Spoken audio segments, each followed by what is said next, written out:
came here several times with my father when I was little, but stopped eating here as often after growing up. I hope the food here will be to your taste.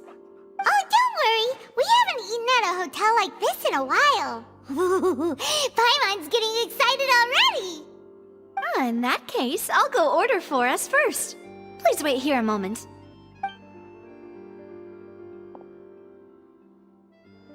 Ooh, everything looks so good.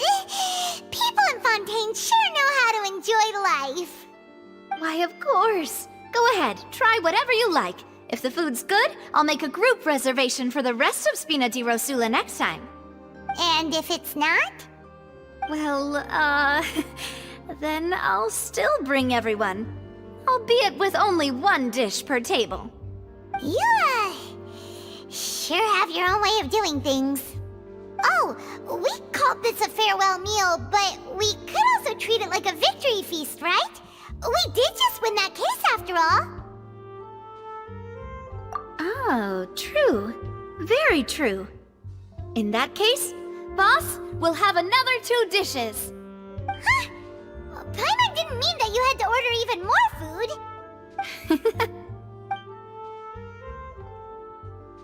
Speaking of cases, do you think that the mastermind behind the serial disappearances will get caught soon now that this has all happened? Well, we've certainly taken a big step forward, but I feel that's about it. We know that there's an organization that means to dissolve these young women, but we still don't know what they are really after. If it hadn't happened right in front of us, Paimon wouldn't have ever believed that a person could be dissolved like that. Right? Yet it was because this was such a preposterous notion that the investigation could never really move forward before. Ugh. If only that guy could have finished speaking! We were so close to hearing who was behind it. In such investigations, even the smallest step can seem like a yawning chasm if the trail of clues is cut off. To be honest, I don't have high hopes for any follow-up that the authorities might conduct. It's not that I don't have faith in their ability, it's just that a different perspective is required in some matters. It's easy to guard against and deceive a single narrow perspective. A shift in thinking is required at such times in order to produce a breakthrough. Which is exactly why the Spina di Rosula exists. Those highfalutin folk are not all-knowing. That's why we exist. To seep into the cracks where filth falls through, where their watch fails them. That's the kind of problems we solve. Seems Paimon thought things were simpler than they actually are. It's all right. Well, this was supposed to be a farewell meal, so I doubt you have further interest in this business, right? Let's talk about something else. Like, what are your future plans? That's true. We didn't have a chance to speak to her after the trial ended. It didn't really seem like the right time or place to do it anyway. I see. So, your primary objective, which has been foiled so far, was to have a chat with the Hydro Archon. I've heard that there's a long line of people waiting to meet Lady Farina. I suspect you'll be waiting for quite a while, considering that you missed your chance today. Yeah, we've heard that she's super popular here in Fontaine, and that it'll be tough getting any of her time. Well, would you consider some more, unique ways? Perhaps even methods of, let's say, questionable legality? Guess that's Spina di Rosula's boss for you. Chock full of sketchy ideas. Well, what did you have in mind? Well, one way would be to infiltrate a performance troupe at the Opera House, only to abandon your act at the play's climax and ask to speak to her after the performance. I'm sure Lady Farina would be eager to see the ending, and would agree in order to finish watching the play, don't you think? Could you suggest something a little more practical? This plan seems pretty hard to pull off. We'd have to go learn how to act, and acting's really hard. All right, here's another.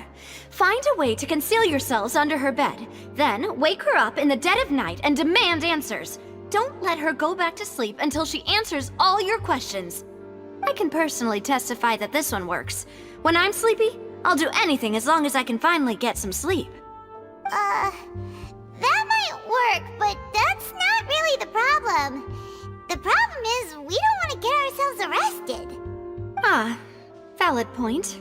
I overlooked that part. I was just thinking about leveraging a person's desire for sleep. All right, no more joking around. Perhaps you could...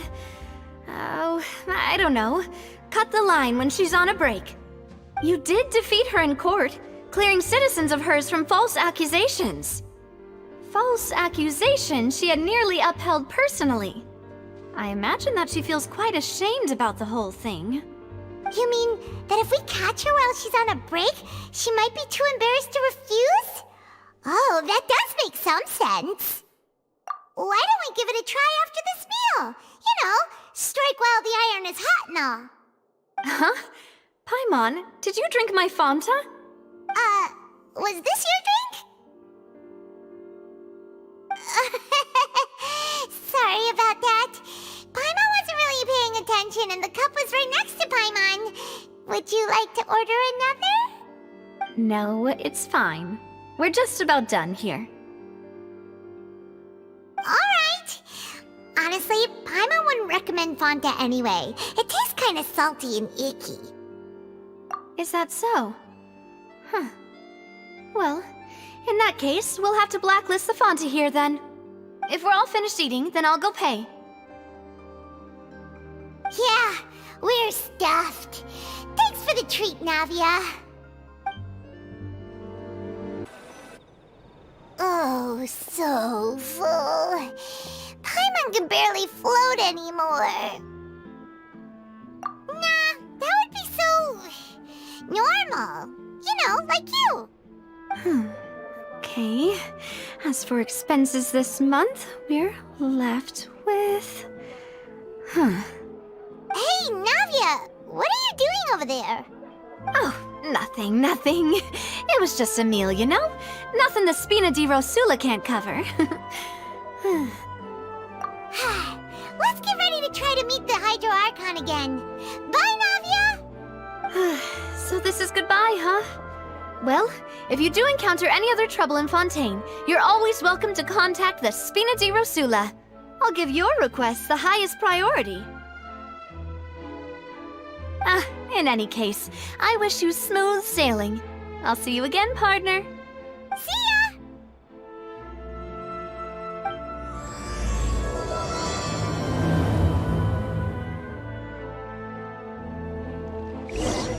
There aren't many people around anymore.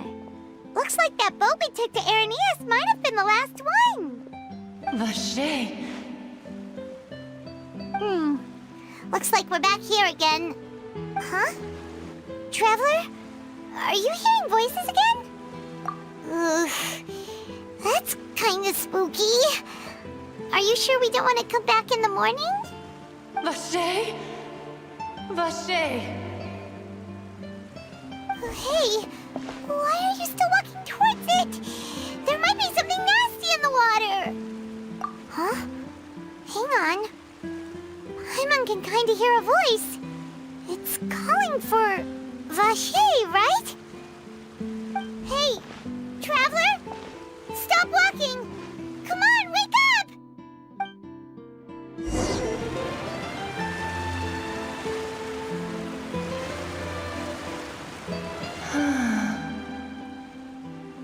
Vache, are you my dear Vache? No, wait. You seem to be someone else. Do you know Vache? Do you know where my love is? Wait. Who am I? I'm very sorry. I fear I do not know. My memories feel like they have been washed away like a flood. So many fragments dissolved amidst the tide, never to be recovered. How much have I lost? How many things that I once held dear while on land have I since forgotten? Yes, that is what I was once. But now, I am but the consciousness of one who has lost their form. I do not know how I came to be like this either.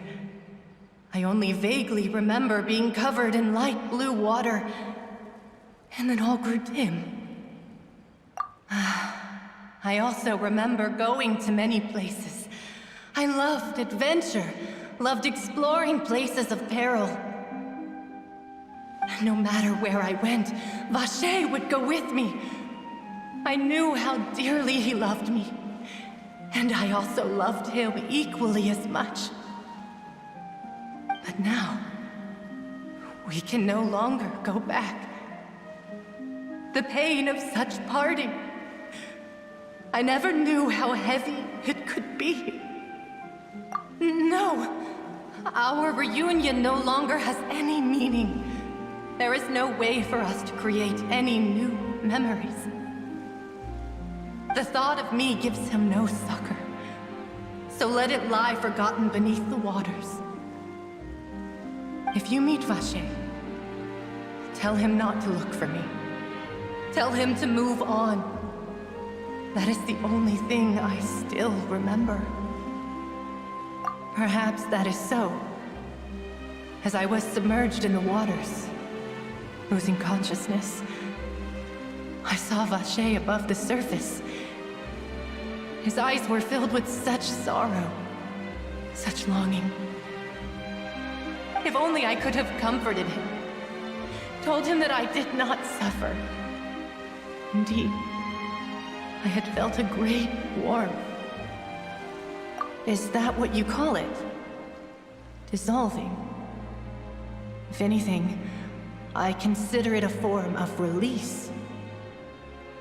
It was a state of neither fear nor frenzy, with only an endless peace, like the water's still surface. I could also liken it to being a thirsty person who drinks water for the first time, and only then sees how they have lived for so long in a world of endless want and anxiety. I think I hear your companion. It's time for you to go, I think. Farewell, then. I am glad that you were able to sense my presence. Remember, if you see Vacher, tell him not to seek me out any longer.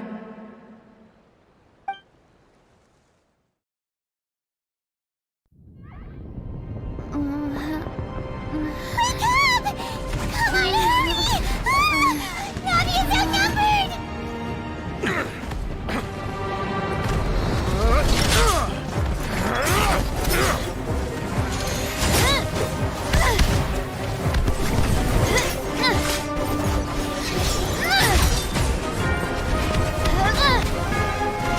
Demoiselle, look out!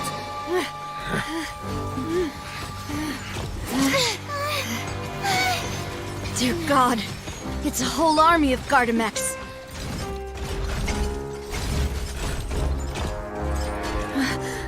Chlorand?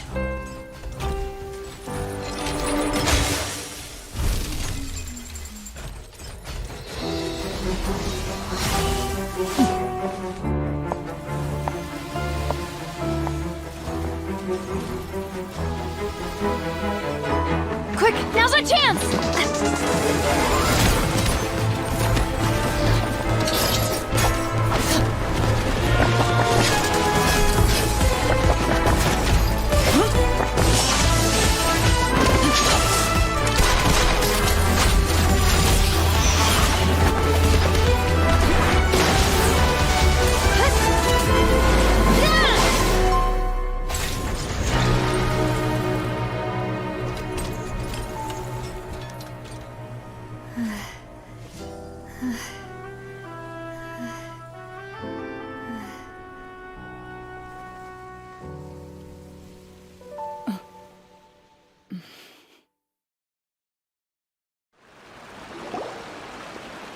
I should thank you for lending us your sword there, Chlorand. But before I do so, could you explain how you managed to show up here? I followed you. It seemed to me that danger has followed you more closely as of late. I believe that following someone without their knowledge is actually called stalking, is it not? Mr. Callus's last wish was for me to ensure your safety, and I will not betray his trust. He would do the same, were he alive today. Do not speak of my father! Sorry, demoiselle.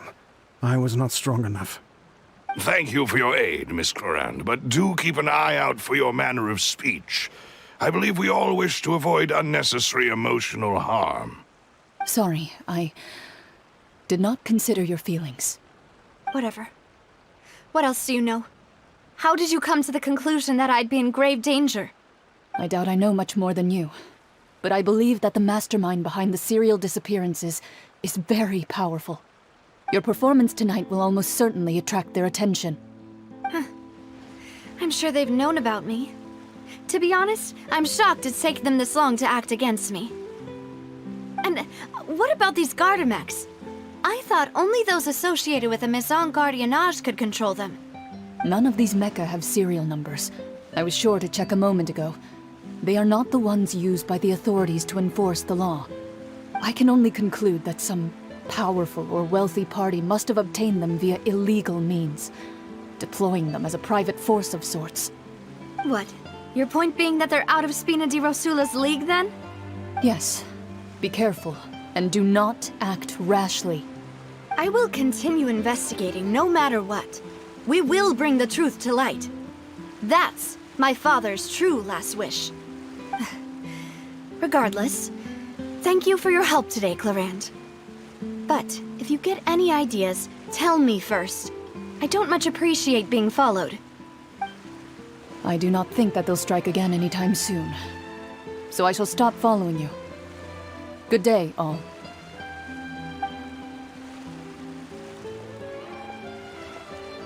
Right. I suppose that's the best news we've gotten today.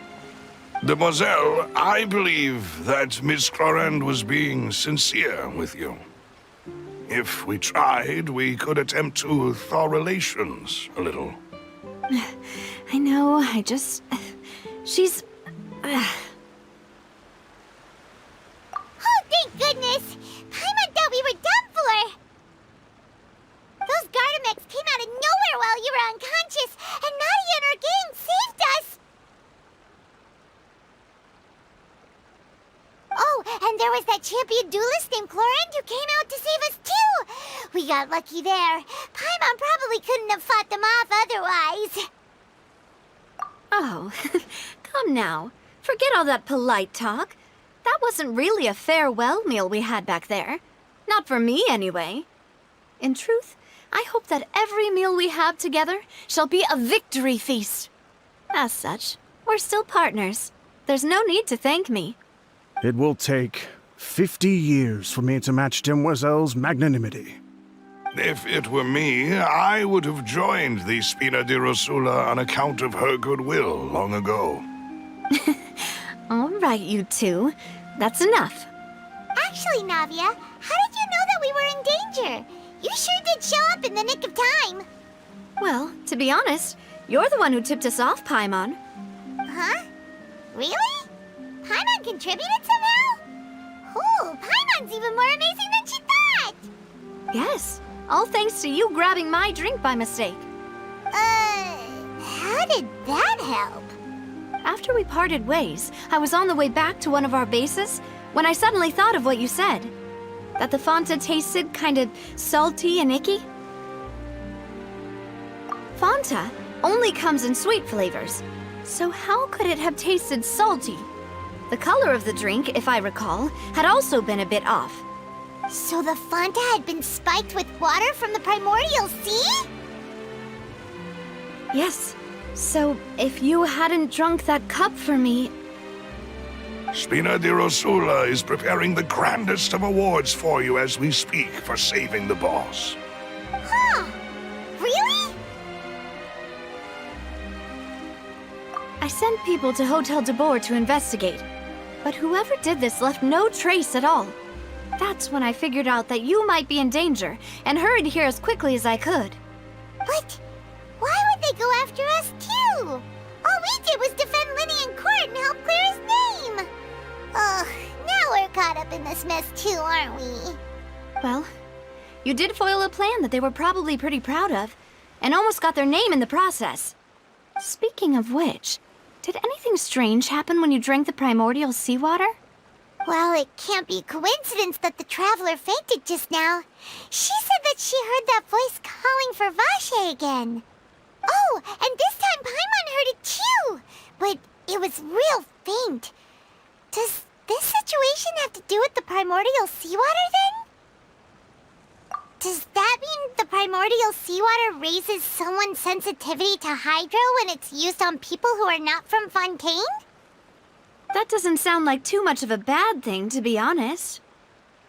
New intel? While you were out cold? Well, let's hear it, shall we? Oh, that is important. Vache. That name doesn't ring a bell. I suppose he hasn't stepped forward as a witness in court lately. Since he saw that young woman dissolve, he was at least at the crime scene. But he never gave testimony or any information regarding people dissolving in the primordial seawater. Could he? Yes, thank you. This is very important information indeed. We will continue to investigate. Oh, you mean you'll help us investigate? Well, you did say that our farewell meal didn't really count. That means we're still partners, right? And besides, we're in this now whether we like it or not. You're not gonna let those people who targeted us get off the hook so easily, are you, Traveler? Demoiselle, do try not to look quite so pleased. You are the face of Spina di Rosula, after all. You talk too much. Well, in that case, let's head back to one of our bases, shall we? I'll arrange accommodations for you. We also have some plans to go over, and hopefully we can deepen our bonds as partners. But we'll take that one step at a time, I guess. Don't worry, you two. With us around, our base is definitely secure. It's right up ahead, but let's make sure we weren't followed first. I've been keeping watch, Demoiselle. I haven't spotted anyone suspicious thus far. Very good. But let's not let our guard down for now. I shall find rooms for our respected guests. Thank you, Malus. Now, let's continue, Traveler.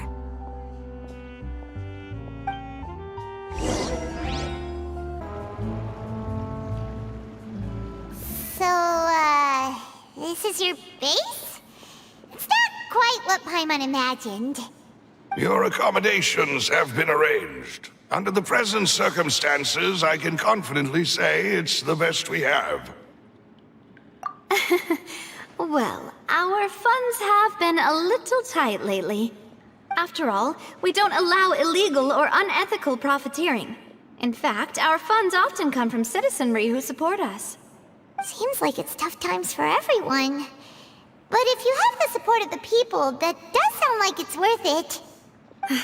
To be honest, our financial situation was a lot better back when my father was in charge a few years ago. I'm afraid I'm not quite his equal. Your father... he was the previous boss of Spina di Rosula, right? How did he...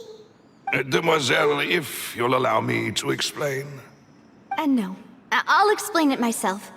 I suppose I couldn't run from this topic forever. And as partners, this is something I hope they can understand. My father's name is Callus. Yes, the same one they call Callus the Unfaithful in the streets. 3 years ago, he was accused of murdering his own friend. But he chose a duel to defend his honor instead of standing trial.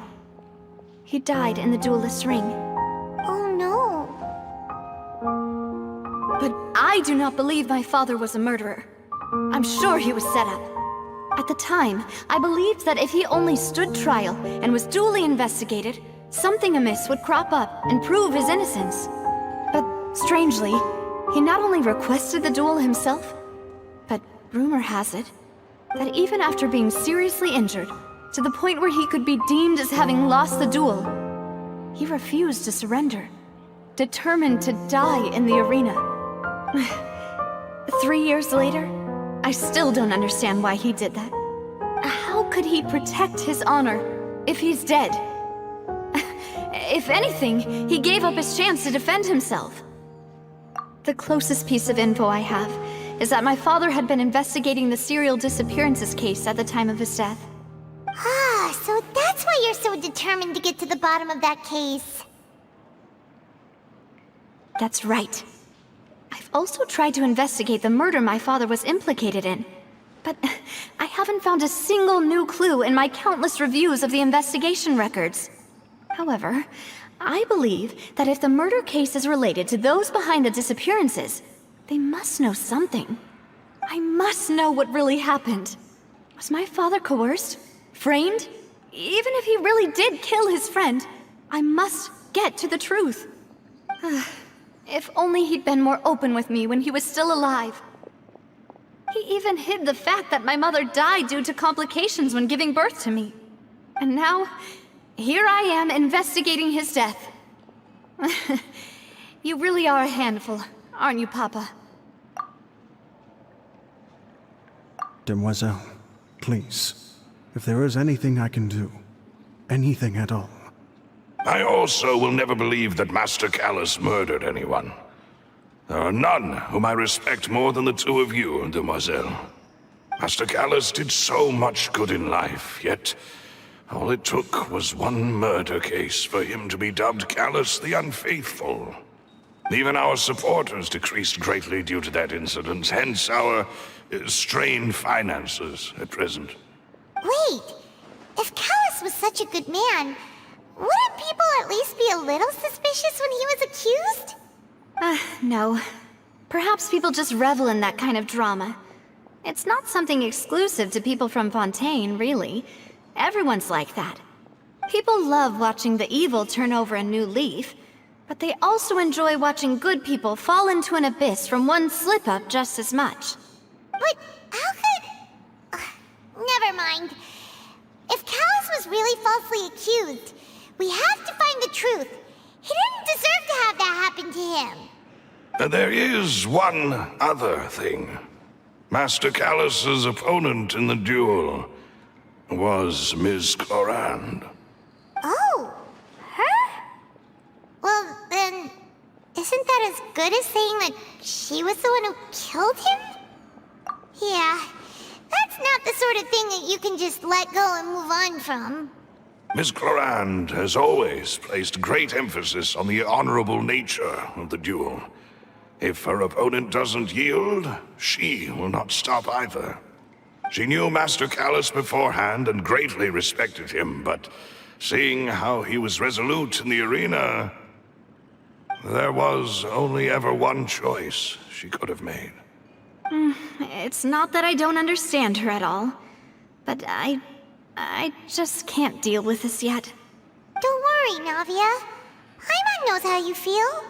You don't have to force yourself to do that. Afterward, Ms. Clorand told us that at the start of the duel, Master Callus requested that she ensure Demoiselle Navia's safety. Yes, that is our understanding as well. Oh, Papa. What madness drove you to ask the person who killed you to take care of me? All right, anyway, that's the information I wanted to share with you. Even if it did sound like I was just complaining towards the end. Thanks. You two should go and rest. This was quite a day after all. Yeah, Paimon's beat. Please, relax and get some sleep. We will ensure you rest soundly.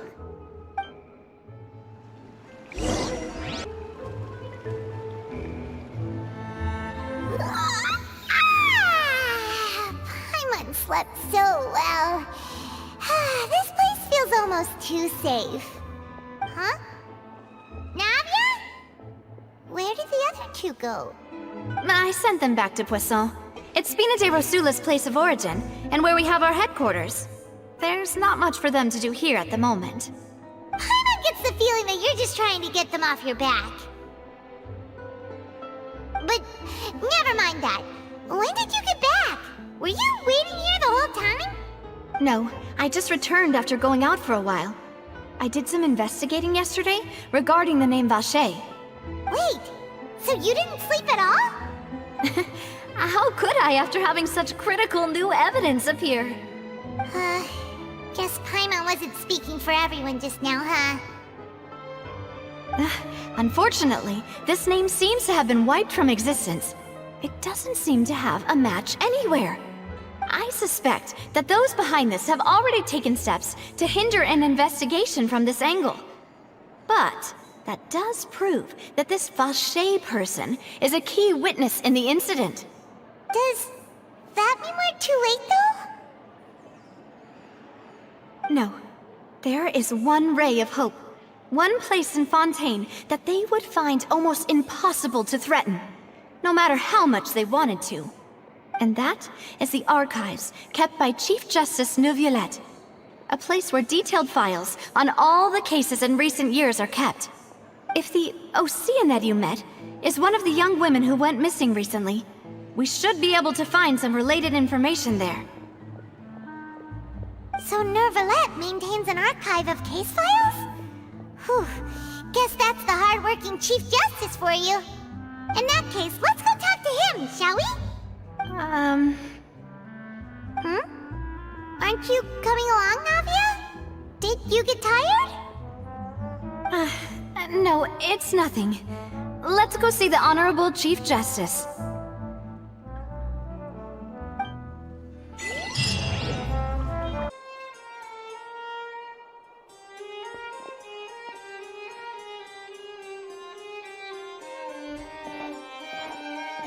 Halt! Please state your business here. The Chief Justice is presently occupied with official matters.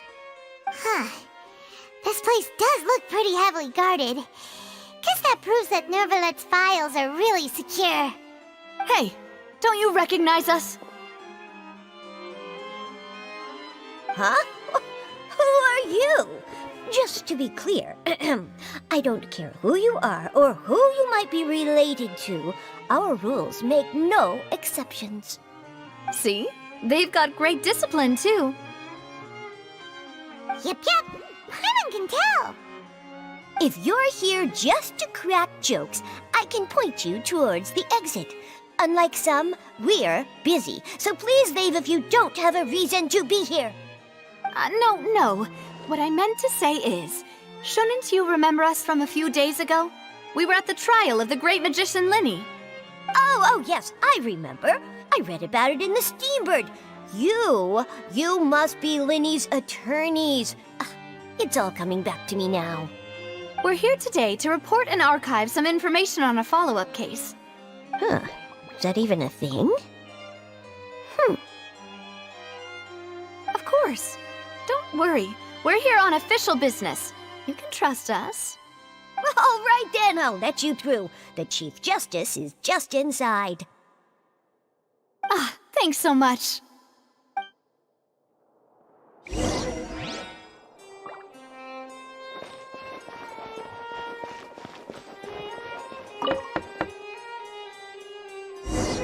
Please come in.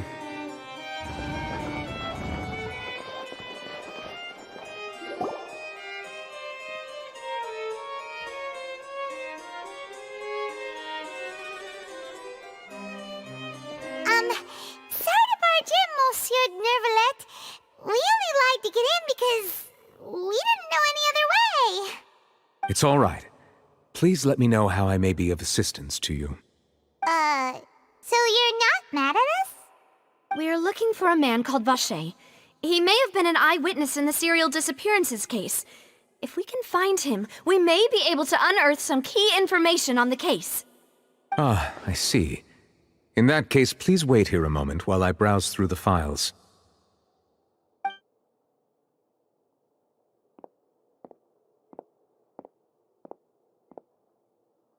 Who knew that Neuvillette would be so easy to talk to?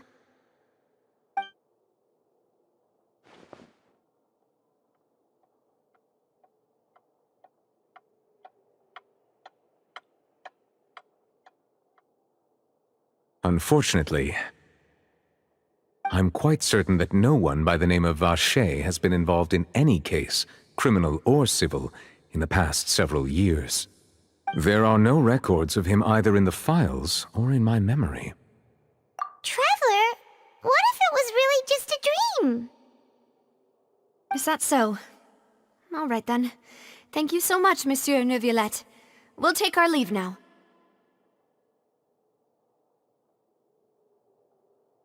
Ahem.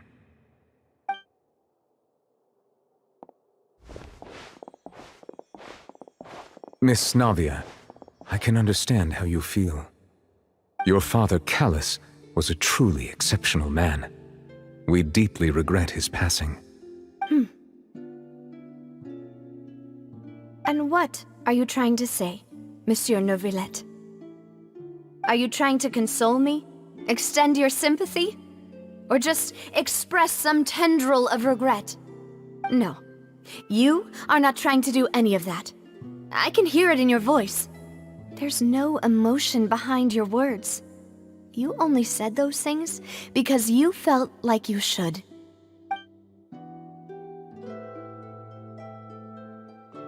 It's just like last time. After my father took his place in the duelist ring, I pushed through the guards to talk to you as a last resort.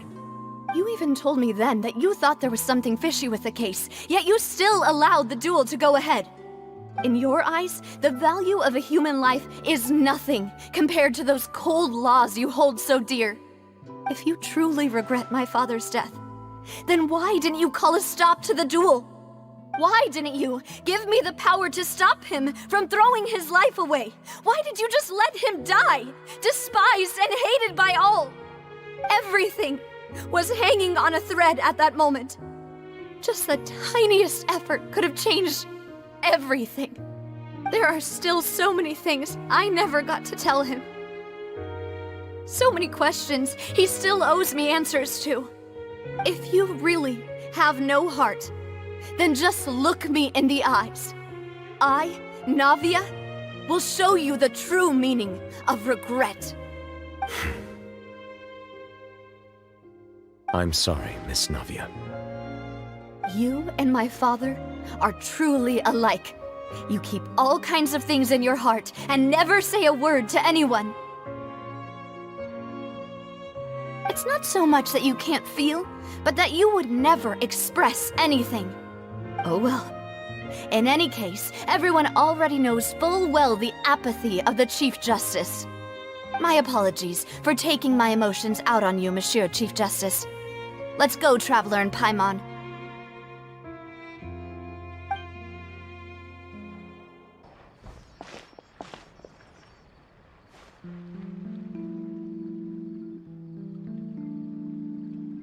Navia, are you okay? I'm fine. Rain. It's raining. You're right. Wasn't it still sunny when we went into the building? And there shouldn't be any active trials today. How strange. Now that I think of it, on the day my father was convicted of murder, it was also raining. What is it? Did you think of something? Yeah, he was outside. It was uncovered and the rain could fall there. Why? Do you think the rain could have affected the crime scene? That thought has occurred to us before. We've even expanded the search area to try to account for that, but didn't find anything of value. Oh? Wait. You don't mean... So you're saying that the true murderer could have been turned into water and then got washed away with the rain? Yeah, and if that's what had happened, then no one would have believed your dad, even if he explained what he saw to the authorities. I really think I found a true genius for a partner. You're completely right. How did I not connect the dots earlier? All right, let's go to Poisson. With this new lead in mind, we'll get to the bottom of my father's case for sure. Yeah, we're gonna make progress for sure this time. Do you want to go with me now? Or do you want to head over by yourself later?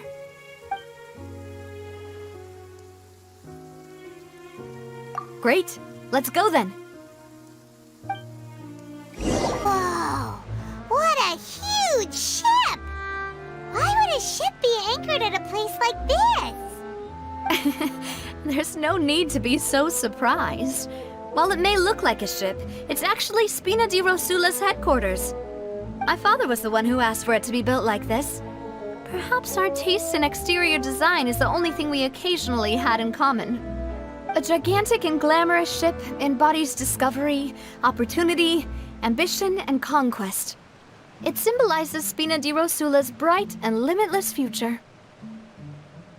And Paimon thought you were bluffing when you said Spina di Rosula had a glorious past. Paimon was confused why a group with such a history would live in the sewers. But now that Paimon has seen this ship for herself, she's been convinced. Well, Poisson is where Spina di Rosula began, after all. It's our main base, our home.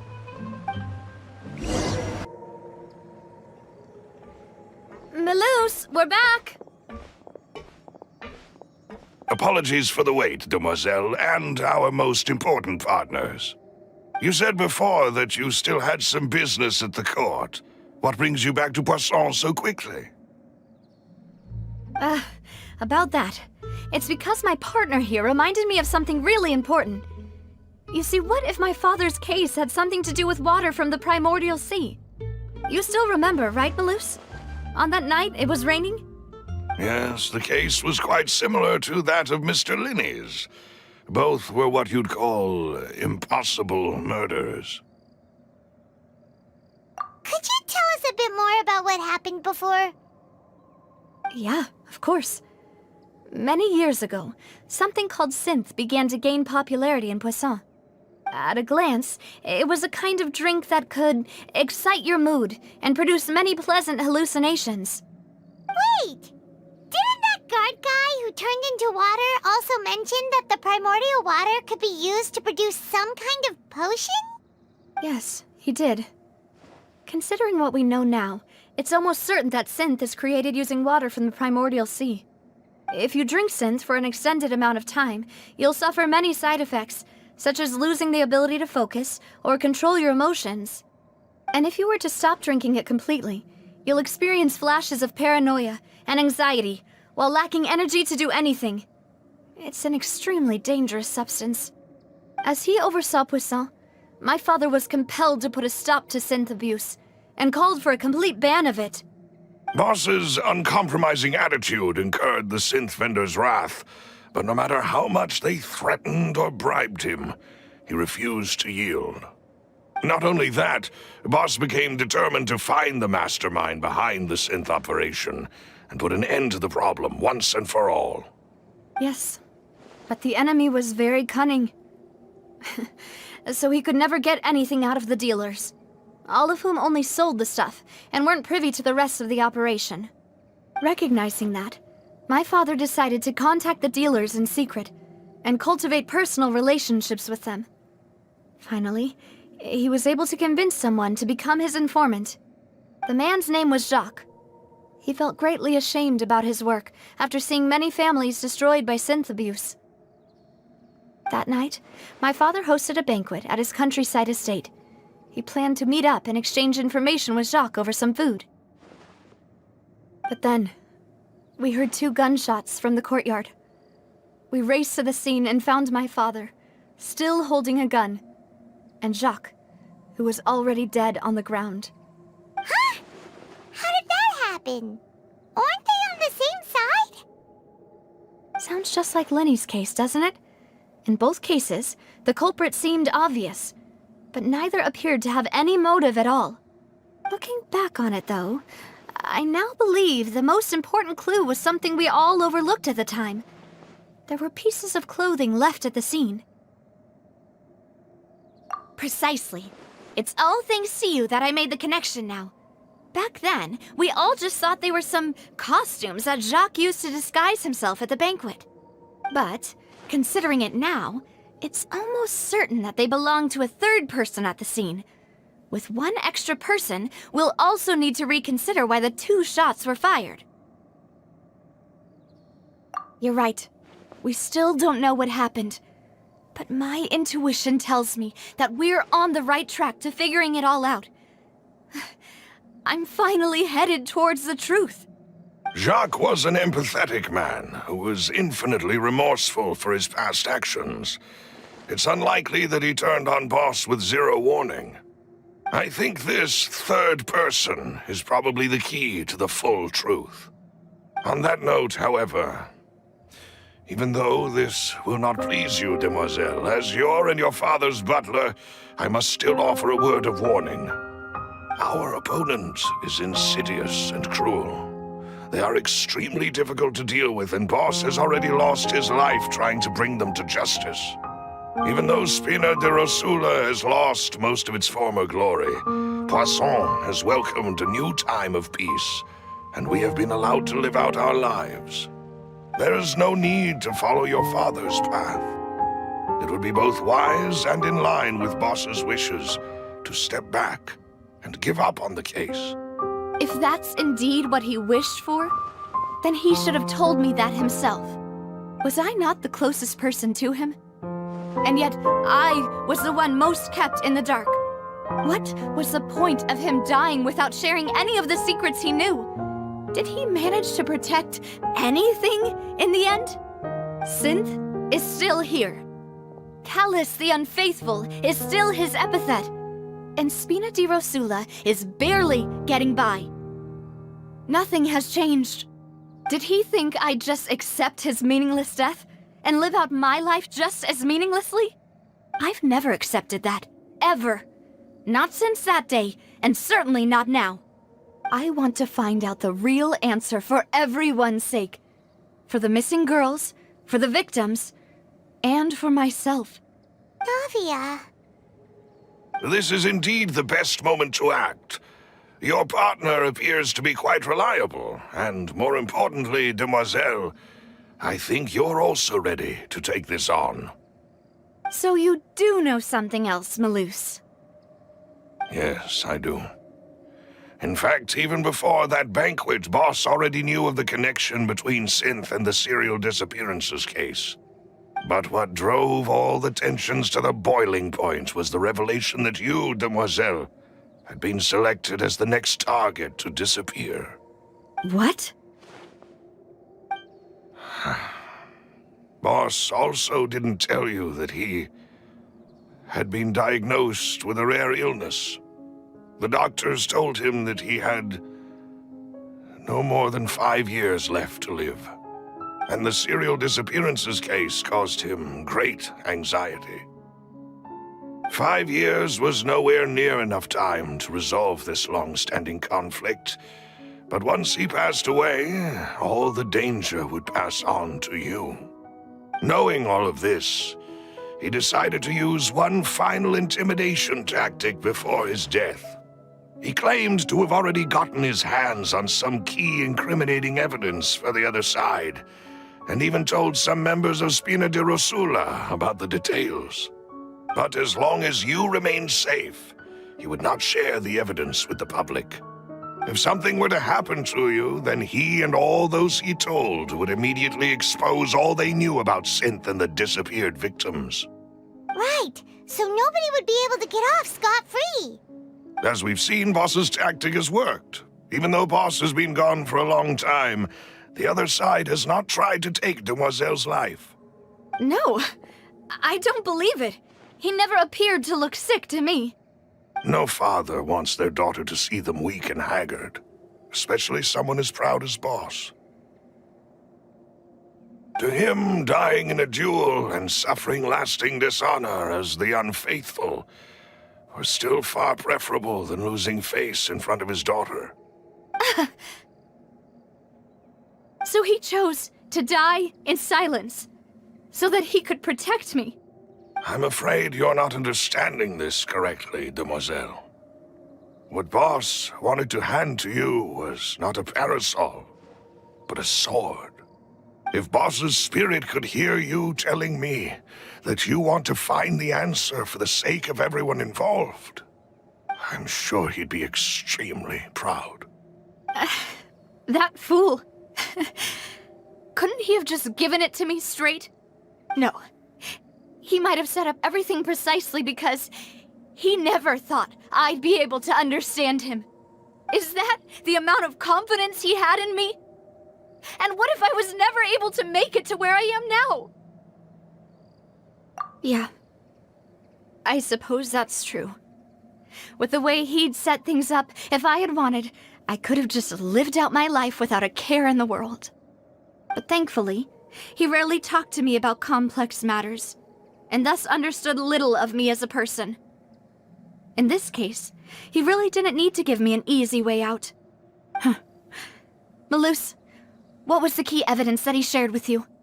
It's the location where synth is produced. Essentially, it's the enemy's headquarters. When he was threatening the enemy, Boss didn't share the specifics of the incriminating evidence he found. But if you want to use it against the enemy, you'll still have to take several things into consideration. Why? If we know where the place is, can't we just go storming in? You mustn't forget that we're fighting against a mysterious and dangerous organization that's been in operation for decades. There's no telling what might be lying in wait at their headquarters. We also have no idea what kind of evidence we may be able to find inside, nor what people we may be able to capture. But a single visit to their headquarters would be tantamount to a formal declaration of war. The worst case would be that we leave empty-handed, but also open ourselves up to full retaliation. Then, in that case, why not work with the Fontaine authorities? Well, you saw one of them dissolve during Mr. Linney's case. We have no idea just how thoroughly they may have been infiltrated. Huh. That's true. Seems my father really had no choice. But things are different now. It should be a lot easier to prove the other side's guilt, now that we've connected Synth with the disappearances case. You sound like you've put a lot of thought into this, Malus. I am the butler, after all. I live but to serve the boss and Demoiselle's will. I've always been willing to take on any kind of risk for your sake. But considering my relative lack of ability, I've spent my time keeping secrets, performing basic investigations, and waiting for the right time to come. Thank you for all of that, Malus. Have you discovered anything new in the past few years? Let me think. One conclusion I came to was that the enemy must be quite familiar with Spina di Rosula, or at least have an informant planted here. When I announced orders to the organization's members on Demoiselle's behalf, I used to deliberately keep a few people in the dark and observe the reactions of the synth vendors. If the vendors didn't change their plans, then the individuals informed of our orders must be innocent. If the vendors packed up and fled, however, then someone must have given them the news. After several rounds of testing and investigative tracing, I've narrowed the suspect list down to 3 people. The first is Florent, Spina di Rosula's senior advisor. Huh? Florent? Yes, surprising, isn't it? He was one of the people Boss trusted the most, which also means that he was someone who understood Boss really well. Thanks to his position within Boss's innermost circle, he always knew our upcoming plans and could thus avoid capture this whole time. There's someone else like him too. Marcel, the head of Confrérie of Cabrières. Uncle Marcel. It's a guild in Poisson. Boss helped it to grow to its current size and prominence. In the beginning, they were only reselling some daily goods, but now they're one of the richest guilds around, with a lot of business connections in the city. So, they're like a sister organization of Spina di Rosula? Yes, you can say that. When we were fighting against the synth dealers, they provided us with plenty of support. It's a bit difficult to imagine someone using their own money to hunt down themselves. The final suspect is Thierry, the man responsible for coordinating information between Spina di Rosula and the guards. Although the guards mostly leave us to our own devices, there are still many activities we have to report to the local authorities. Since Thierry is always in the know about our current activities, he could theoretically always plan one step ahead. I see. These are all people who I communicate with quite regularly. To think that the enemy we've been fighting against has been right next to me all along, among those I trust the most. It's almost too hard to believe. If you want to investigate them, please take every precaution to not alert the quarry. Judging from our experience, the enemy is extremely cautious. Of course. And thank you, Malus. You've provided us with a lot of great information. You're too kind, my lady. I'm just doing my duty. And before I forget, proving Boss's innocence would also mean clearing him of blame in Jacques' death. After that incident, Jacques' wife and daughter were taken into the Spina's care. They still live in Poisson today. If it might help, you could also pay them a visit. I can make the necessary arrangements. Oh, thank you so much, Malus. You really are the best. A new case awaits, my dear partner. I hope we can work together to uncover the truth and end this case once and for all.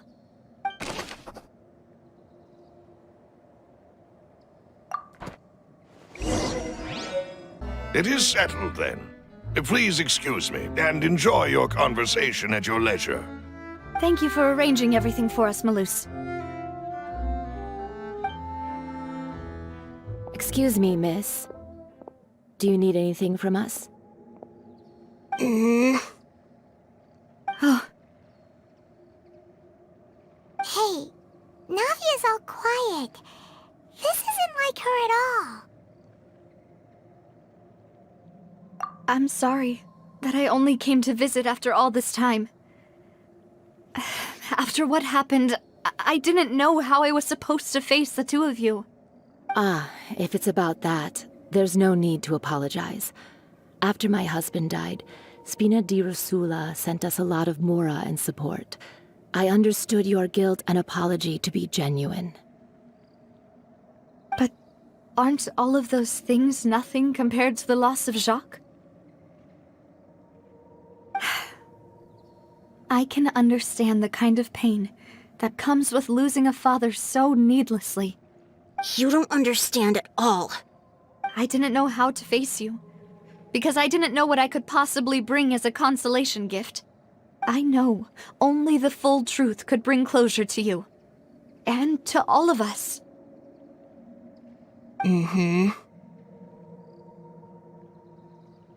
sorry. I appreciate the sentiment, but you don't have to carry all that guilt. On the matter regarding my husband, my daughter and I have more or less found our answer already. Would you mind sharing it with me? I really can't believe that my father could ever bring himself to shoot Jacques. I always knew that my husband's money was earned through others' suffering. He told me countless times that if he could turn back the clock, he would never go into the synth business again. He had many regrets, and felt that he took the idea of providing for his family too literally. For the longest time, he thought Mora was everything. So when Mr. Callis came to him with a proposal, he accepted it almost immediately. He tried to be as careful as he could, but even so, he was still found out by the higher-ups.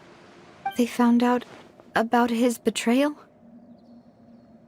Papa didn't say that exactly, but Papa did tell me that I should never be ungrateful.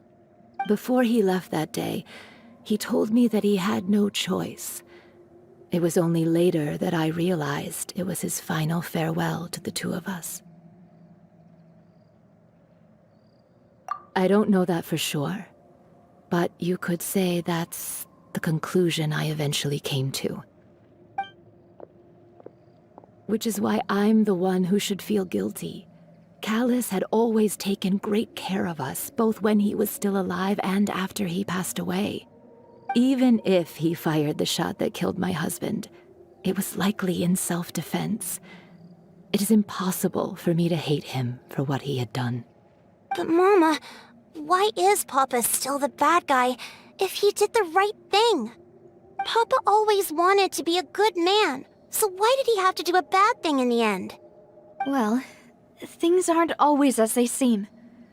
You still feel like your papa was a good man, right?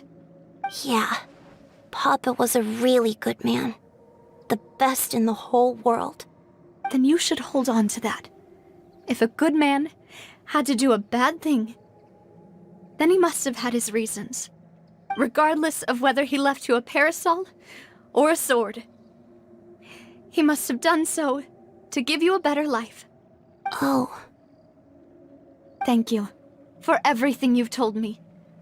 I will definitely find the truth. The current state of things is not something I'm willing to just sit back and accept. Thank you. I'm very grateful to hear this from you. Even though your personality is quite different from your father's, your determination when you speak is really similar. You really think so? That's the first time anyone said that to me.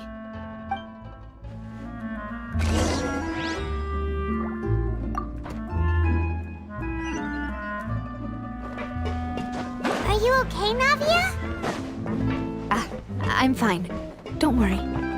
Let's investigate the 3 suspects next. Florent should be nearby, and we should be able to find Thierry and Uncle Marcel in the city. Greetings, boss. How may I be of assistance today? I'm sure you've heard about what happened at the Opera House. Someone got turned into water right in front of us. Yeah, I've heard.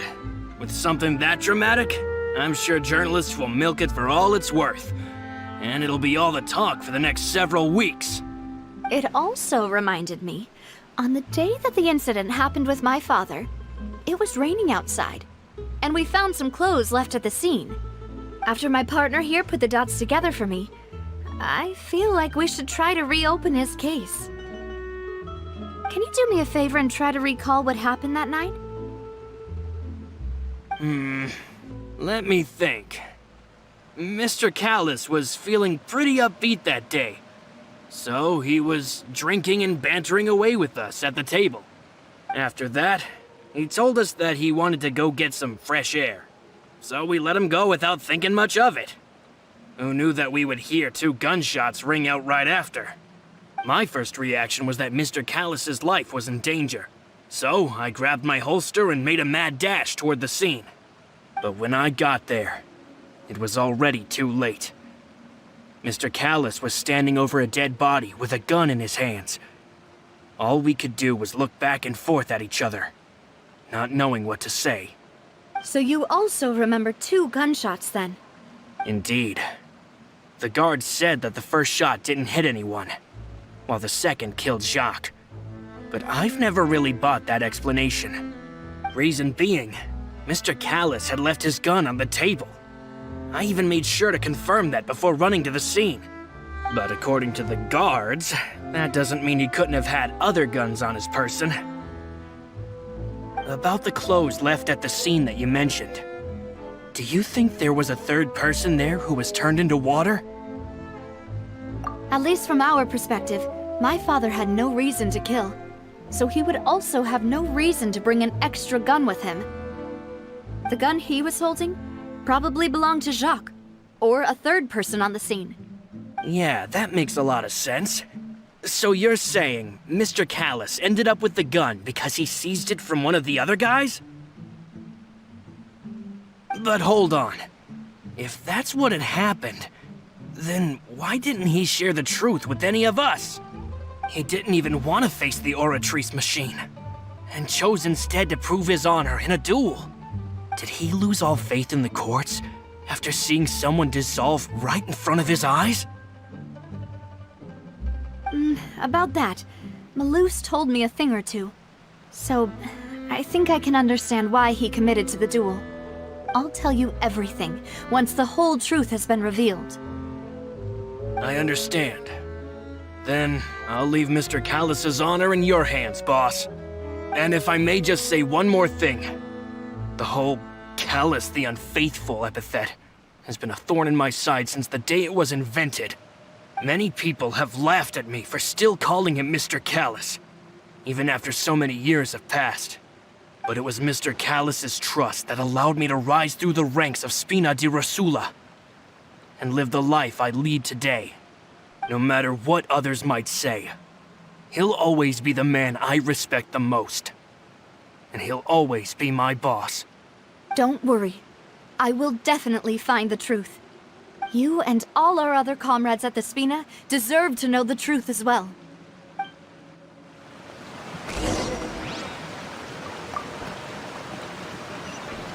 Intel is just like futures. Hey, Thierry! It's me! Oh, now, what brings you here, Miss Navia? I've heard that you made quite the name for yourself at the Opera House. Oh, so you've caught news of that already. Oh, okay. Hey, I'm also a member of the Guards, you know. The way you make it sound, people would think I was sent off to Poisson because I had done something wrong. Are you sure there isn't a little bit of truth in that? Under normal circumstances, shouldn't you have been called back to the city already? I mean, where I work is really up to me. Let's just say I enjoy the ambiance of Poisson. Callus did a fantastic job running the town, building Spina di Rosula from the ground up and clearing many obstructions in my way. It would be next to impossible for me to find a similarly easy but high-paying job in the city. Anyway, enough chit-chat. Are these two friends of yours? You, here for some formal business? Yes. These two are my partners. What happened at the Opera House made us realize that Linny's case and my father's may be related. We're trying to reinvestigate the details of my father's old case. Ah, I get it. You think there might be more to the case now that we know people can be dissolved into water, right? I was also flabbergasted when I first heard of it. If you want to go through the original files from your father's case, I can help you look for them. That'd be much appreciated. Thank you. Actually, I have another question. Do you have the authority to dispatch Gardamex? Of course. Without them, I couldn't possibly handle Poisson on my own. Why do you ask? We definitely can't use them to forcefully get more evidence for your father's case. Well, you see, just recently, we were attacked by a horde of unnumbered Gardamex in the city. So, if you hypothetically wanted to do something against me, all you would need to do was get rid of the mecha serial numbers and send them after me. Then you think too highly of my abilities. Dispatching mecha is very different from controlling them. If I had to make an analogy, when you order a dish, the chef will make it for you. You can ask the chef to cook, but not to massage your shoulders or carry your baggage. If you try to make unreasonable demands, the chef would just think you're out of your mind and ignore you completely. The same goes for me and my Gardamex. Removing a serial number is also not as easy as you might think. There are a lot of complex steps to it, and it's almost impossible to keep it a secret. So I can promise you, those mecha were definitely private units. They're certainly not cheap. So whoever their owner is must be super rich, powerful, or both. Now that you mention it, though, being in the synth business would definitely be profitable enough to afford this. Oh, then you're officially in the clear, Thierry. Oh, well, thank you for the vote of confidence, Navia. Jokes aside, I'd like to wish you all the best with your investigation. I'll be staying in the city for a little while, so just come find me if you need any support from the guards.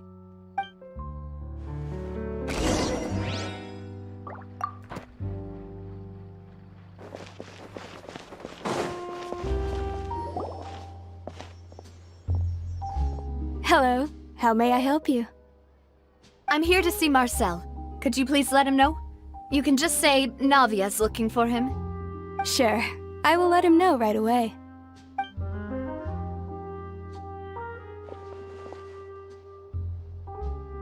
Navia, hello. Sorry to keep you waiting. I'm not as young as I used to be, so my legs are giving out a bit. Oh, it's all right, Uncle Marcel.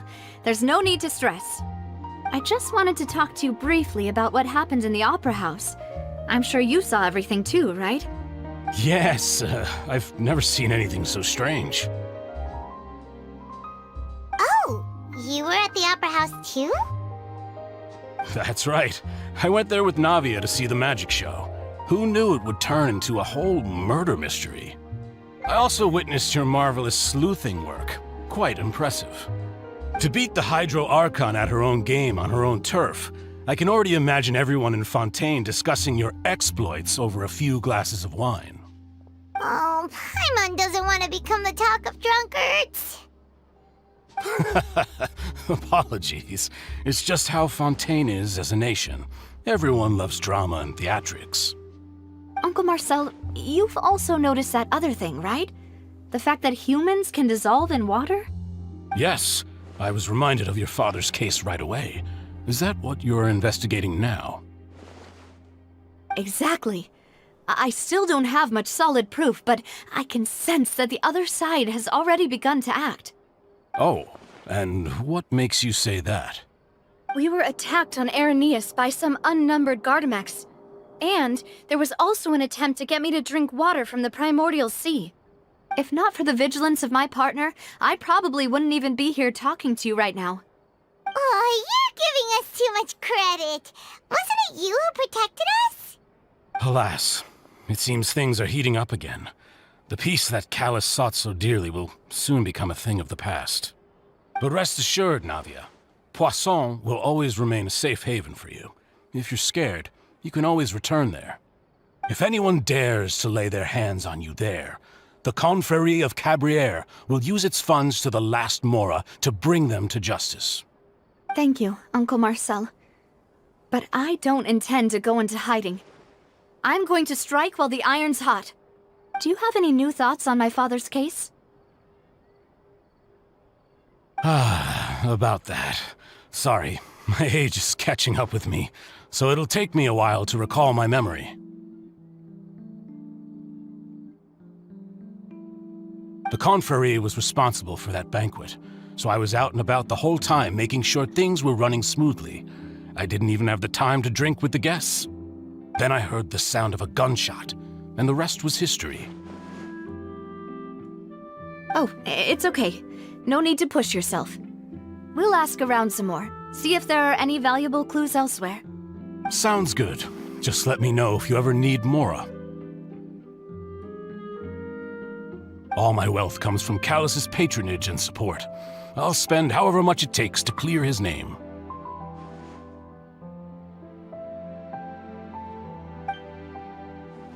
This can work.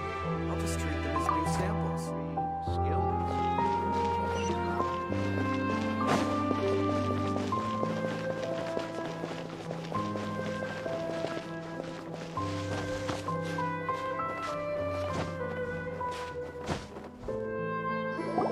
We've talked to all three suspects, purely based on their conversations with me. None of them sounded particularly suspicious. I suppose that's to be expected, though. If a single conversation's all that's needed to find them out, then my father wouldn't have needed to investigate the case for so many years. Anyway, even though we didn't make a breakthrough, let's still compile what we were able to find. But where should we start? Ah, you're right! Flora mentioned that Callus probably only ended up with the gun because of circumstance. That makes sense. According to Jacques' family members, he already told them that he had been discovered, and that he had no choice before he left home that day. If I had to guess, he probably received an order from the synth boss to kill my father. Had he refused, he and his family's lives would have been forfeit. So, Jacques fired the first shot? Oh? And why is that? Ooh, Oh, that's a good point. Jacques probably already knew that he was just being used as a tool for murder. And once he had completed his mission, he'd be of no more use to his boss. Huh. So, what would make more sense from his perspective would be to turn his back on the Order and seek protection from my father. Makes sense. But without evidence, that's still just a theory. Besides Jacques, the attack from the Gardamex has been bothering me quite a bit as well. It's obvious that our enemy has become more antsy after the secret of the primordial seawater was revealed. Do you think he knew, even then, that we'd follow this lead to the end? Given everything that's happened since, it's quite possible. But who among the 3 suspects would have the ability to control privately owned Gardamex?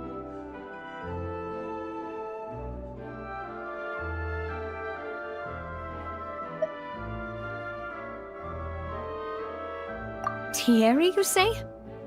Huh. It is possible that he's figured out a way to convert the Gardamex for personal use. But I didn't feel like he was lying when he was talking to us about the mecha. I also don't think he'd be able to keep that kind of tampering under wraps. Yeah, had he actually tampered with the mecha, we'd be able to prove it with a simple check of the guard's inventory. If the mecha were taken from the guards, it should be pretty easy to find out when and how that happened.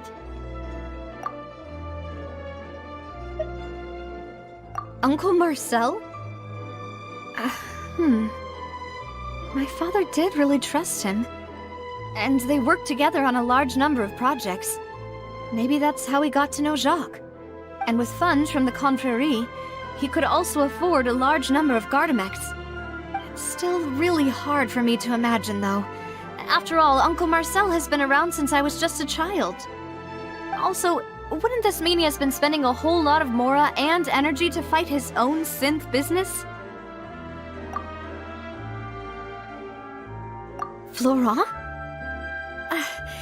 It is true that he was closest to my father, and thus had the best chance of learning about his dealings with Jacques.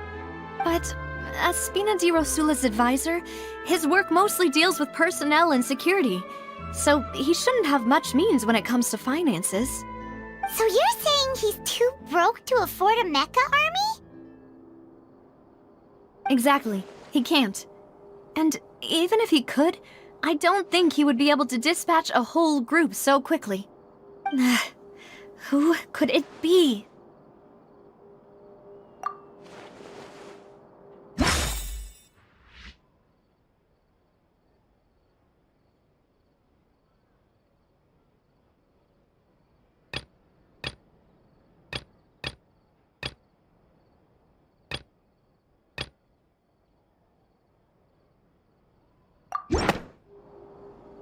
You know, if you think everything through, Uncle Marcel is indeed the most suspicious of them all. Could we be missing other suspects? Malus didn't know about the people turning into water thing when he narrowed it down to these 3, did he?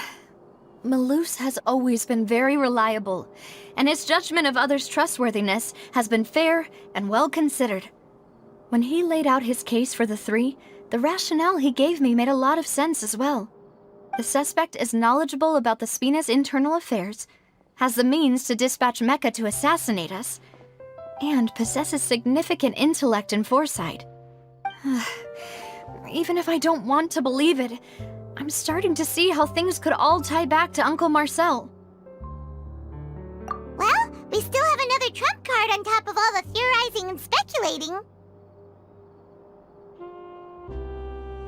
Yes, Malus did say that charging straight in there would be extremely risky, but we don't have any other options right now. We need far more solid proof before we can hope to go charging in on our enemy. Navia, here you are. Oh, I've been looking for you. Huh? Aren't you the guy from the guards? Did something happen? Yeah. News came from Irenaeus just after you left. We've got another trial on our hands. Wasn't that place built specifically for holding trials? What's so newsworthy about this one? I know. But they said the person they're putting on trial is a Fatui harbinger called Tartaglia. What? Is that someone you know? Yeah, we know him. Maybe even a little too well. Well, he's been accused of being the true culprit behind the serial disappearances case. It's absurd, don't you think? Wait, how? None of our investigations have had anything to do with him. That's what I thought was strange about it, so I came to tell you the news right away. If the charge against him stands, then it'll be next to impossible to get the guards to support any of our planned investigations. Right, because they'll think they've already found the culprit. Yeah, and it'll be a lot harder then to clear Mr. Callus's name. I understand. Well, partner, what do you think we should do? We still haven't found any conclusive evidence.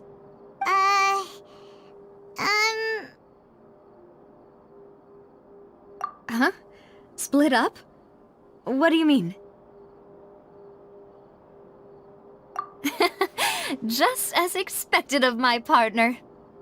Since this is a trial about the serial disappearances case, the culprit's attention will be focused on Irenaeus, leaving his home base wide open. You're right. This is our best opportunity. All right then, let's do this. I'll stall them at the Opera House and charge Marcel as the true culprit.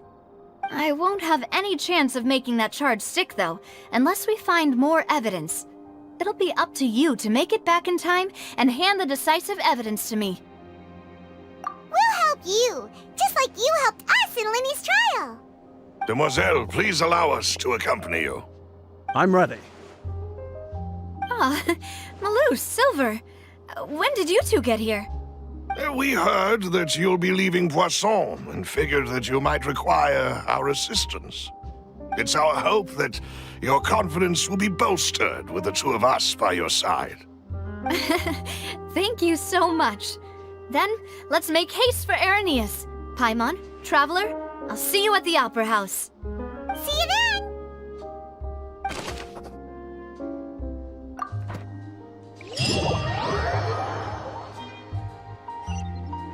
Now that Navia has set out for Irenaeus, we should also get going. The location has already been marked on the map, so let's head over. Huh. According to Malusa's info, the synth production base is underwater. Let's go and try to find the entrance.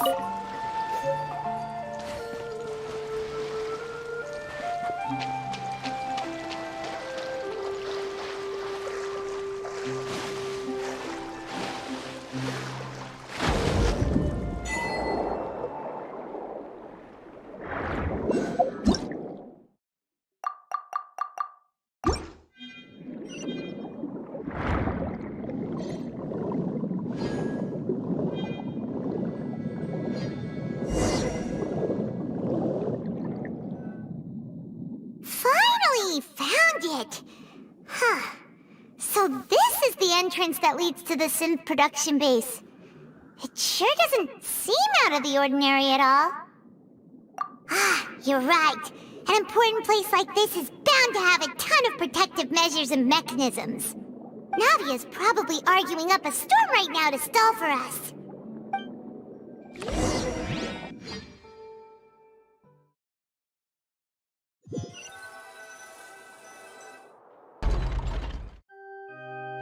It would appear that I must repeat my question again, Mr. Tartaglia. Do you accept the charge that you are the true culprit behind the serial disappearances case? To be perfectly honest, I don't understand your country's complicated court system, or the reason why I'm being charged with something I've never even heard of. However, I did hear that people who have been charged can choose to participate in a duel to clear their name. Is that right? In which case, as long as I accept the charge, I can have an all-out fight with that champion duelist Clorend, right? I've got to admit, that's one of the most enticing offers I've ever received. When I privately sparred with her last time, she was obviously holding back. Real disappointing. Hey! Don't you understand? You're currently the prime suspect for a major case. This isn't the place for you to be looking for fights. Oh? Sounds like the Hydro Archon wants to lecture me on the ways of the Opera House. Then why don't you duel me too? I'm the kind of student that learns best in the heat of battle. No. That's not what I meant.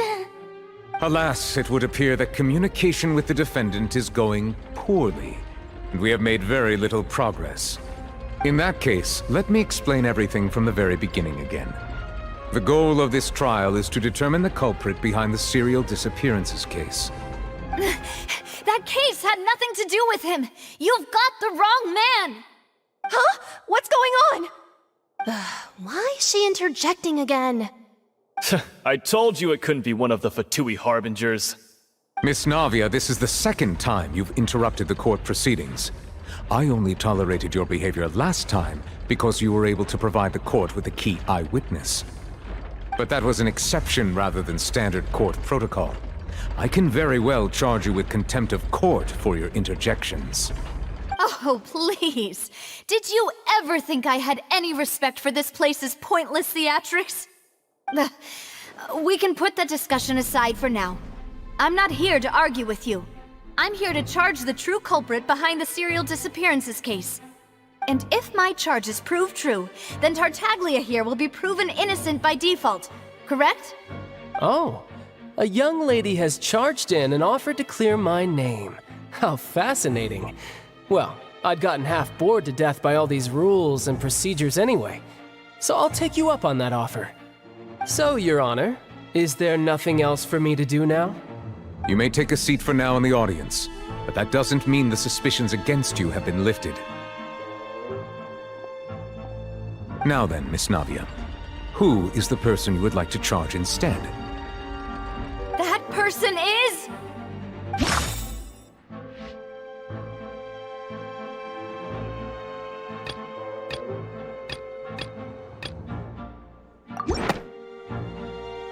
Marcel, the head of Confrérie of Cabrières!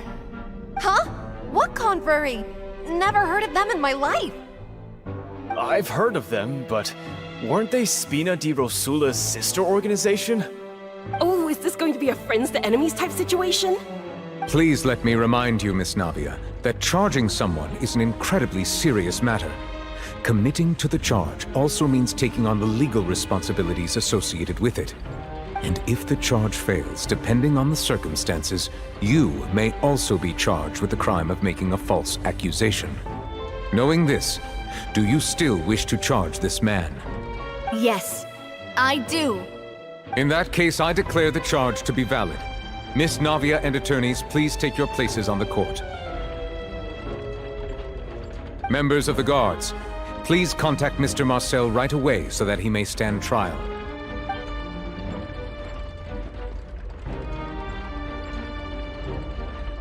Mr. Marcel, you will not require an attorney. Is that correct? Apologies. It all just happened so quickly. I still haven't figured out what's going on. I think an attorney won't be necessary. This is probably just a misunderstanding between me and Navia. Very well. In that case, since both sides have now arrived, Miss Navia, please present your charges. I would like to take everyone back to 3 years ago, to the case of Callus the Unfaithful. Only through elucidating what really happened in that case can we connect all the dots for the serial disappearances case. Navia, do you really think that I was the one who killed your father? Come on, why would I do that? Callus was my benefactor, and remember both you and I only ran to the scene when we heard the sound of a gun.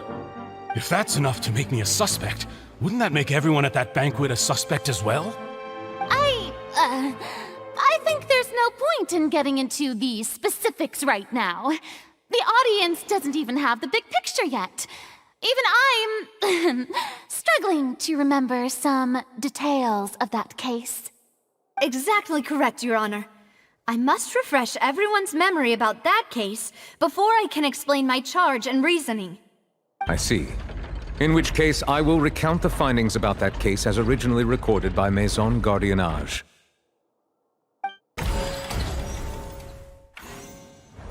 On the day of the murder, Spina di Rosula hosted a large banquet in a countryside estate owned by the Confrérie of Cabrières. During the banquet, all attending guests heard 2 gunshots from the courtyard. When the guests arrived at the scene, they found the primary suspect, Callus, holding a gun, while his acquaintance, Jacques, lay dead from a gunshot wound. The guards' investigation did not recover any other firearms from the scene.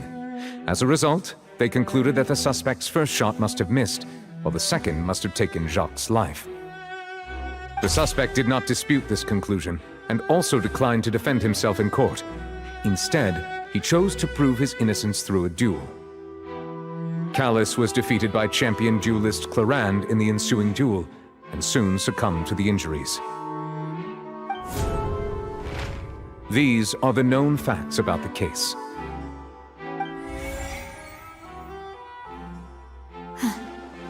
The one with the motive to kill was Jacques, not my father. And even so, Jacques still had no reason to pull the trigger. In truth, the third person shot Jacques first, and was shot in turn by my father when my father seized the gun from him. After that, the true culprit turned the third person into water, erasing all traces of him from the scene. Thank you for the summary, Your Honor. Of course, the guard's conclusion appeared quite sensible to us at the time. However, we should revisit the case now that we've gained new information about the abilities of water from the primordial sea.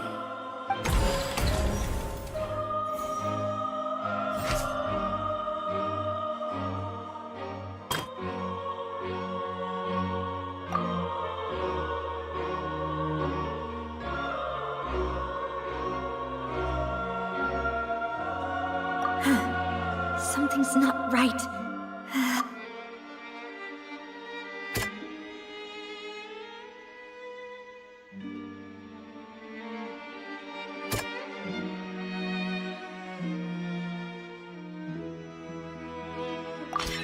The testimony of the victim's family confirms that Jacques had thoughts of assassinating Callus when he set out for the banquet. However, in the end, he reconsidered, and instead shared everything with Callus, hoping to seek the latter's protection. Unfortunately for Jacques, the true culprit had already considered this possibility, and had sent out another assassin.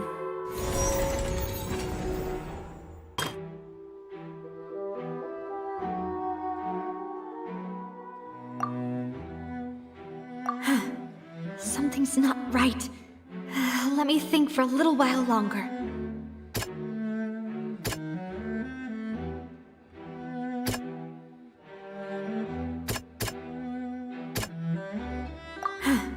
Something's not right.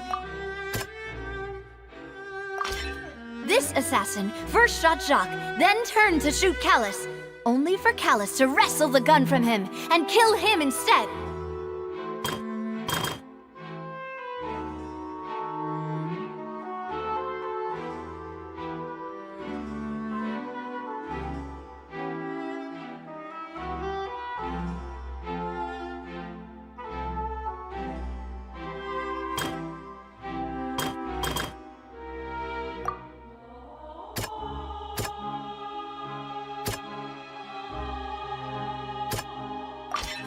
A pile of clothing was found at the scene. The guards once believed they were used by Jacques as a costume to disguise himself. But now, it is clear that the clothes were proof that there was a third person at the scene, and that they were turned into water after committing the murder. Since it was raining that day, the culprit was confident that they could use the rain to wash away all traces of their dissolved accomplice. Realizing this, the true culprit caused the hired assassin to dissolve into water, leading everyone to believe Callus was responsible for Jacques' murder. This is the true version of events.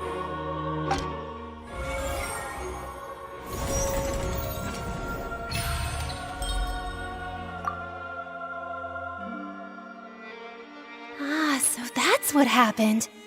Wait, you're telling me something as dangerous as water from the primordial sea has been used for all these years? What a great theory. It also explains Callus's and Jacques' respective motives. I guess they didn't shoot each other after all. Mr. Marcel, you are the one being charged with the crime. You should provide a rebuttal if you wish to prove your innocence. Ah, but I think I agree with everything Navia just said. In fact, there was nothing in her speech that directly implicated me. Then, may I ask some questions? In my opinion, we primarily need to determine two things. One, do you have the evidence to back up your claims? I'm afraid not. At least not at this very moment. Boo! If you don't have any evidence, you should just go home! I may not have the evidence with me, but I know where I could go to collect it. If we look up the deserted clothes against a record of people who went missing around the same time, we should be able to find a match. Considering the serial disappearances case, the guards probably kept careful records of all missing persons from around that time, regardless of age or gender. That makes sense to me. Monsieur Neuvillette, I would consider this to be a reasonable investigative direction. Why do I feel like Farina's acting a little differently today? Maybe she's scared of embarrassing herself again? Alternatively, she's become more diligent after charging an innocent citizen in the last trial. My second question has to do with the ensuing duel. If the truth is indeed as you described, then why didn't Mr. Callus explain himself in court? If he had testified that a person had been dissolved, he could have at least mounted a defense. I thought about this too, and the answer is actually pretty simple. He felt there were things that were more important to him. The dissolving power of water from the primordial sea is an important secret for the true culprit of the serial disappearances case. My father could have exposed it for all to see, but he chose to take it to the grave. At that time, Spina di Rosula was in dire straits, and his reputation had already been shattered. He had no guarantee that going forward with the truth would allow the culprit to be brought to justice. What was certain, however, was that it would paint a gigantic target on my back.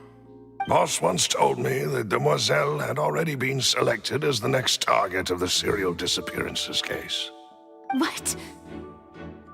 If the secret had gotten out, the culprit would have fought an all-out war with Espina right there and then. I wouldn't have been the only one in danger. All of us would have stood to lose our lives. Of course, the guards might eventually figure out the truth of the matter and determine that we were in the right. But what good would that do? How can a hollow verdict protect anyone? Had this opera house ever given my father any kind of confidence in its brand of justice, Spina di Rosula would have had no reason to exist. But by staying silent, we retained the ability to deter our opponents and continue the stalemate. I was able to become Spina di Rosula's president, which made me harder to target, as well as giving me more time to grow and learn. And once I have figured out the truth and stepped up to the challenge, I will do what this opera house cannot, and restore my father's truth and honor back to him. So, you mean to say, your father intended to die in the duelist's ring? That's right. Do you have any proof? Of course. All you need is to ask his opponent, Clarand. I don't need your apology, your guilt, or your support from the shadows. You don't have to do anything for my sake. But since he entrusted his will to you, Clarand, you should tell us the truth about his sacrifice. So, during the duel, did you believe that Callus was intending to die? Yes, I did. As a champion duelist, I've fought many battles and taken a countless number of dishonored lives. In my line of work, I've seen all kinds of people give their all for the faintest hope to continue living. Some were determined, others passionate, and some even manic and twisted. Just one look and I can tell if a duelist is hoping to live or if they're looking to die. I hereby swear on my name and honor as a champion duelist, That Mr. Callus never intended to leave the ring alive.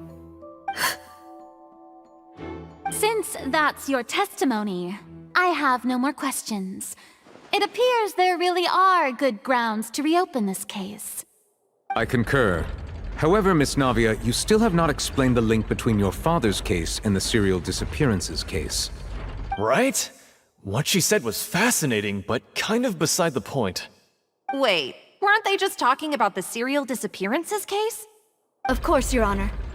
The two cases are connected via a matter of timing. In my father's case, the culprit intended to kill both Jacques and Callus. As a result, they planned to act after hearing 2 gunshots. And, at the end of Linny's trial, the culprit also only dissolved the victim in front of everyone because they realized they were at risk of being identified. The culprit could only time their actions so precisely if they were already at the scene.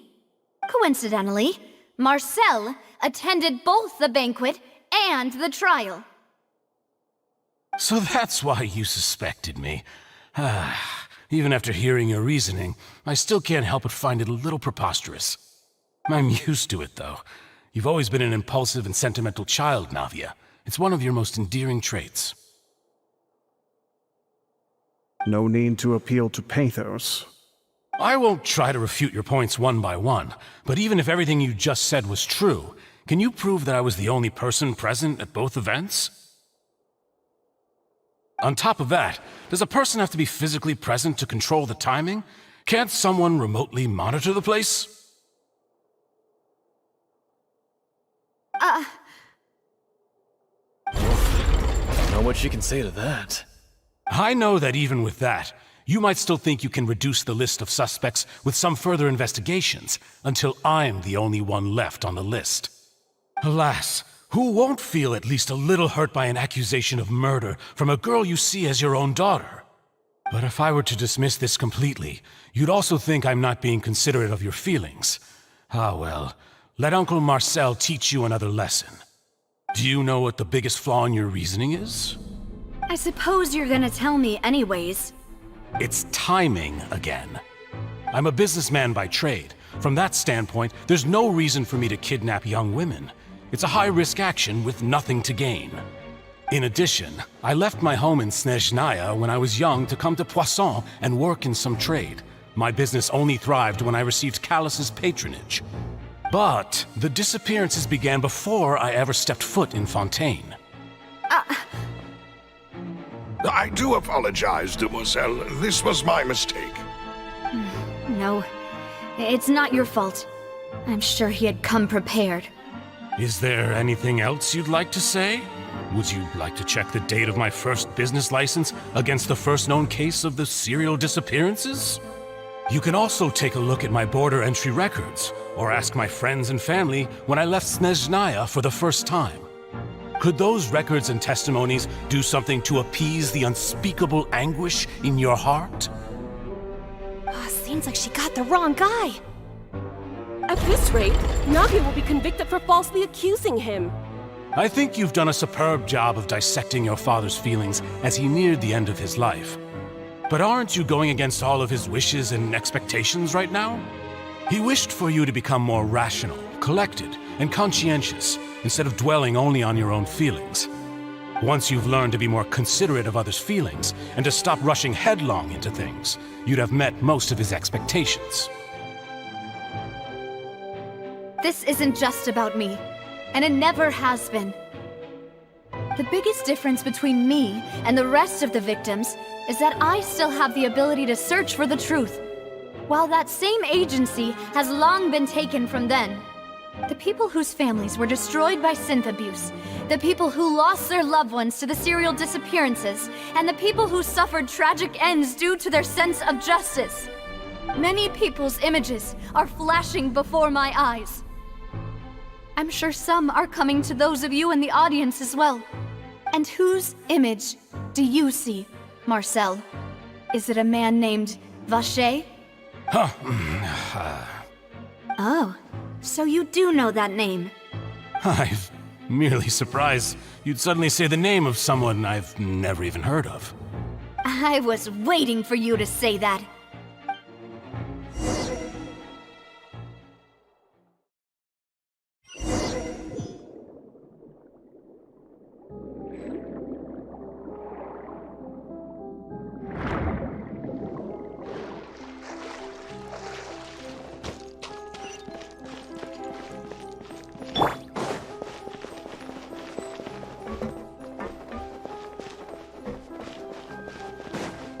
Illusion shattered!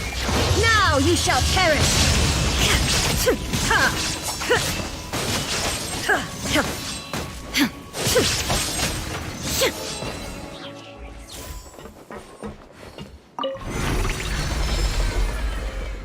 Whoa! The floor is going up! Is it because of this mechanism in the middle? That guy really prepared a lot of stuff for this place.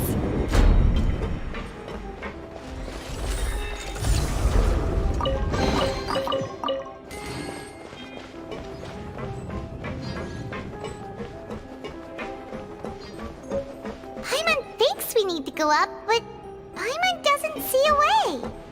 Let's take a look around. Maybe we'll find a hidden mechanism that'll show us the way up.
The water level is rising!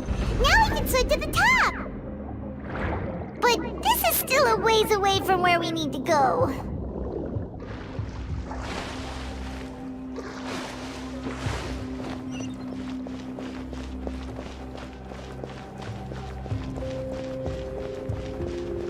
There is no escape! Let me weave you a verse. Teamwork is dreamwork! Eat this! Boba, get the...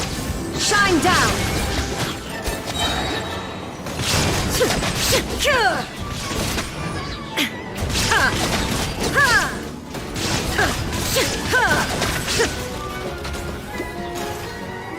Inazuma shines eternal!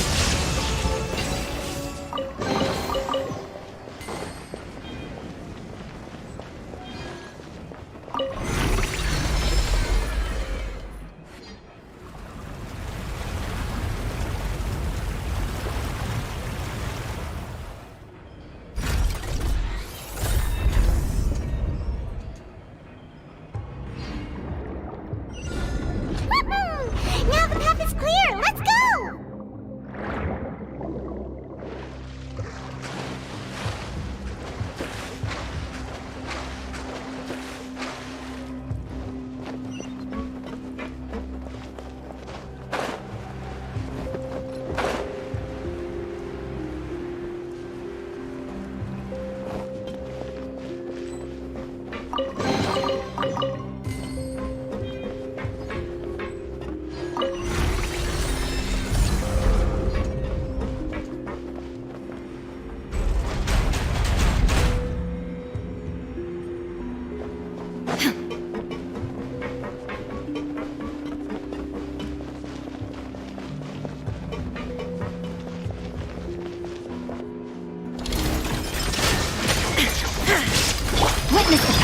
what rain outlines your fate. Know my soul. I'm going in. Race you! There is no escape!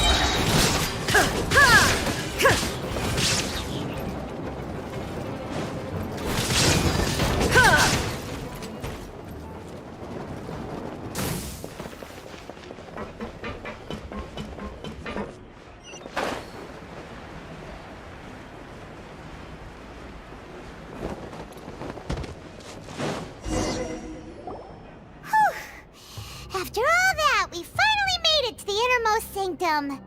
Though, as expected, the mastermind isn't here. That's right. Then let's hurry up and find some evidence so we can get back to the Opera House and help Navia.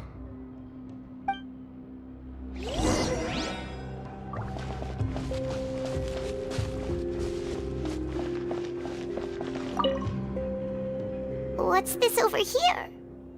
Looks like some kind of place for research. Experiment number 16 aims to verify Jacob Ingold's research conclusions on the primordial sea and use his theory as a foundation to achieve a breakthrough. The experiment was a failure. No individual managed to resurface from the water from the primordial sea.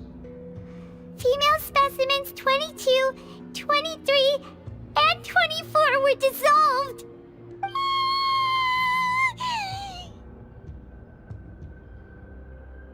Sorry, Traveler. Paimon will try her best.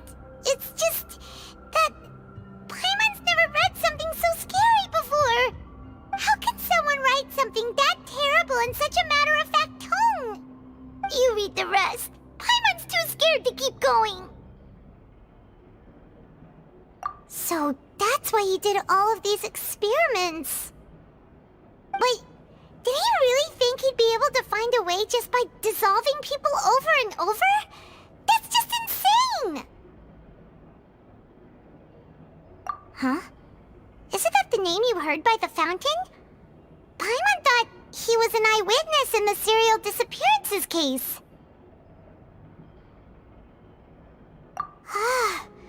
You mean Vache is the one who did all of these... experiments? So that's it! Vache was no victim, but personally took his lover and... No, that's not it either! If that's the case, why would he want people to resurface from the water? In any case, Paimon will write it all down.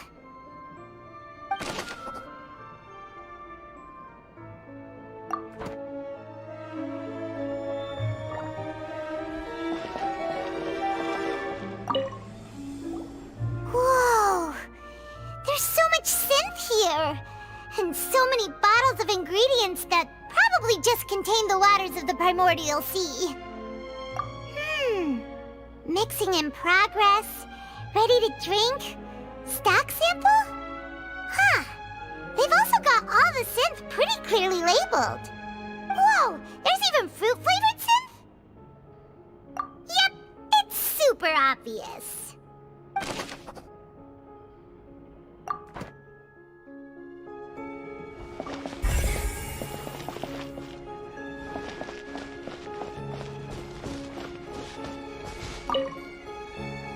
What's all this? Aw, it's a bunch of really cute things! Pink accessories, a hair tie, a necklace, even a makeup box! Oh, Paimon sees it too, but why are all these cute things labeled with different girls' names? Huh? You mean the girls from the serial disappearances? They were brought here? And then they were turned into water. And all the boxes of things, these names, that means... Oh, this is terrible!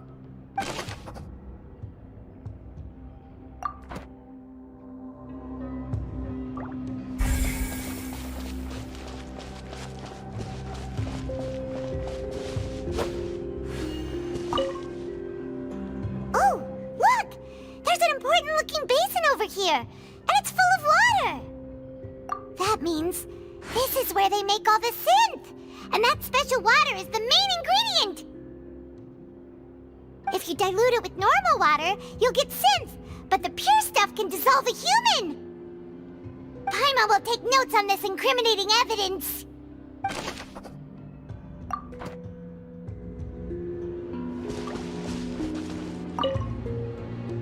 Let's see what's written here. Nothing escapes Detective Paimon's eyes. Callus. Navia's father. Oh, this seems to be an investigation report on him.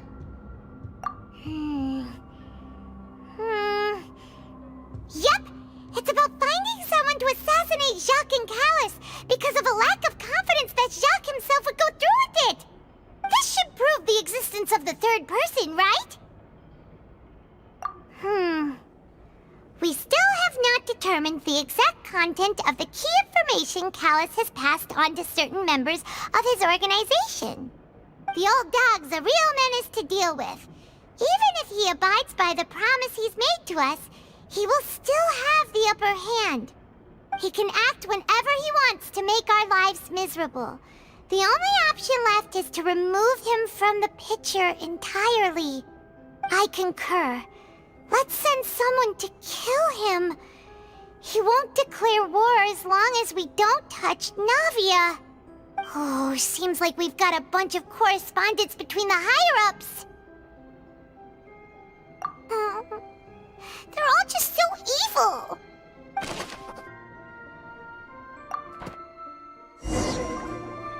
We've looked at almost everything here, and it seems like our theories were spot on. But yeah, we haven't found anything that reveals his true identity. No wonder even Neuvillette wasn't able to find anything. Whoever it is probably destroyed everything to do with that name a long time ago. That way, even if we bring all this back to the opera, we won't be able to identify the true culprit. Sure thing. Paimon won't admit defeat to this guy either.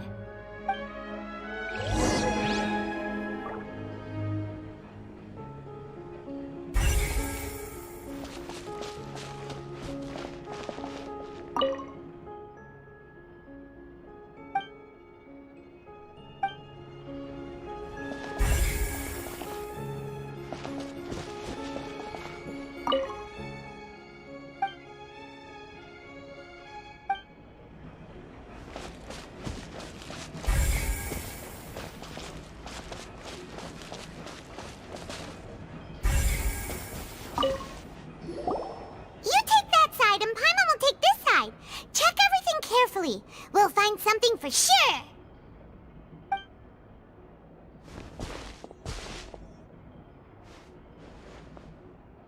Nothing at all. And Paimon can't even find snacks either. Whoa, really? Let Paimon see. Vinier. Isn't that Vache's lover's name? Then you found her diary. Let's see. Aw, it's just a normal diary chronicling their love story. She was so sweet, too. Oh. So many! A whole page's worth! But they're all crossed out. Was she unhappy with all of them? The final name she decided on was Marcel. Wait, but Marcel's pretty old. Has this case been going on for so long that he's Vache and Vinier's grown son? Hey! Paimon still hasn't figured it out yet.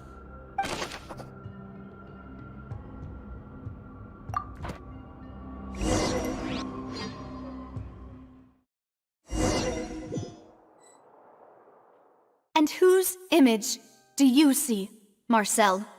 Is it a man named Vache? Oh, so you do know that name.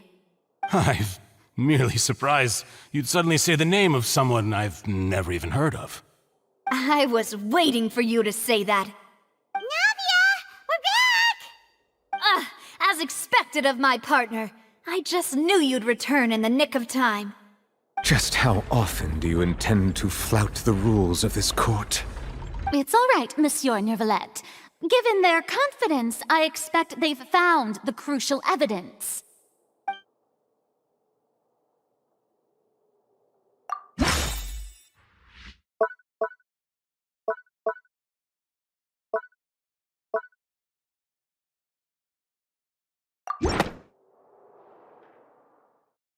But the truth of it, Marcel, is that you've always been Vacher.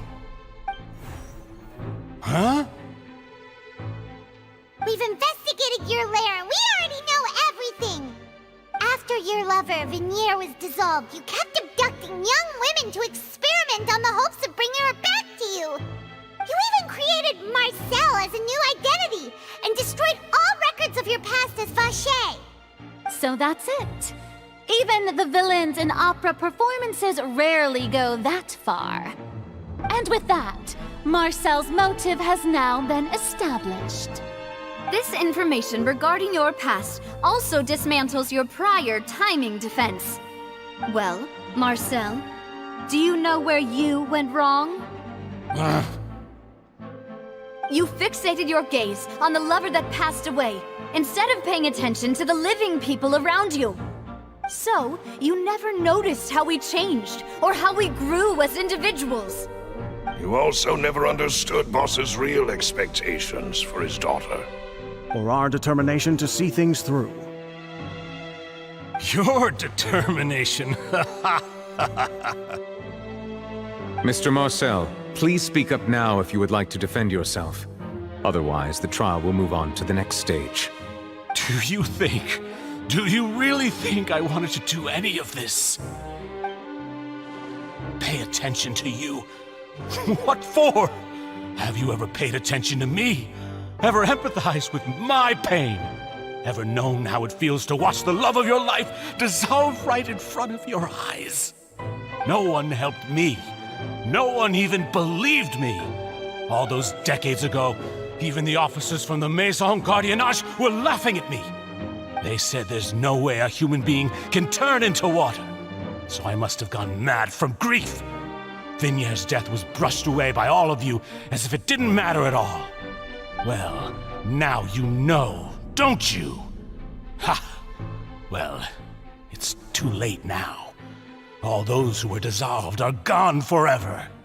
You only have yourselves to blame. You set up this ornate opera house in pursuit of your so-called justice, your beloved drama, while turning a blind eye to the suffering of the people. Venier is dead. We promised each other that we would always be together. Wherever she goes, I will follow. But I'm not from this blasted place, so I can't be dissolved, no matter what I do. Hey, is that water from the primordial sea that he's drinking? I can't dissolve! Can't dissolve! Can't dissolve! Do you all see? I can't go! I can't follow! So if I can't go where she is, what choice do I have but to try to bring her back? I did all of that, and in the end, that accursed Callus still got the better of me. I spent my entire life living on pins and needles, only to get stabbed by his idiot daughter at the very end. The suspect is exhibiting signs of mental distress. Guards, please restrain him. Don't touch me! Don't anybody come near me! I still need to save Venier. A promise. We made a promise. Venier. Venier! Please, Venier, don't think badly of me. All I want to do is fulfill our promise. At this point, the verdict of this trial is clear. With Mr. Marcel's conviction, the charges against Mr. Tartaglia no longer have any basis. Fine by me. I was in a bad mood, but after a show like that, I'm actually feeling pretty good. Traveler, Please submit all the evidence you have collected to the guards, so that I might review and summarize the truth behind the serial disappearances case. The man now known as Marcel was originally named Vacher and worked as an adventurer with his partner and lover Vignier. During an underwater expedition, Vignier accidentally came into contact with water from the primordial sea and was dissolved in front of Vacher as a result. Vacher learned of the primordial water's existence through the work of others and began to kidnap young women for research, with the goal of discovering a method to restore Vignier back to life. To cover his tracks, he invented the new alias of Marcel and began to operate a business in Poisson. During the course of his research, Vacher discovered that a diluted concoction of water from the primordial sea can induce feelings of euphoria, and began to manufacture and market synth. However, as he accumulated wealth to fund his continued research and expanded the scope, he came into conflict with Spina di Rosula. After exchanging blows with Spina di Rosula for many years, Vacher decided to assassinate their president Callus at a banquet. Although the assassination did not go as Vacher expected, he was able to turn Callus into the murder suspect by dissolving the assassin he sent to the scene. And just recently, Vacher attempted to frame Linny as the culprit of the serial disappearances case, using a similar method. However, his attempt to frame Linny failed, and the power of water from the primordial sea became public knowledge. This case also exposed enough of Vacher's machinations that he was eventually successfully charged in court. Thus concludes the enigmatic history of the serial disappearances case, with the truth revealed to all.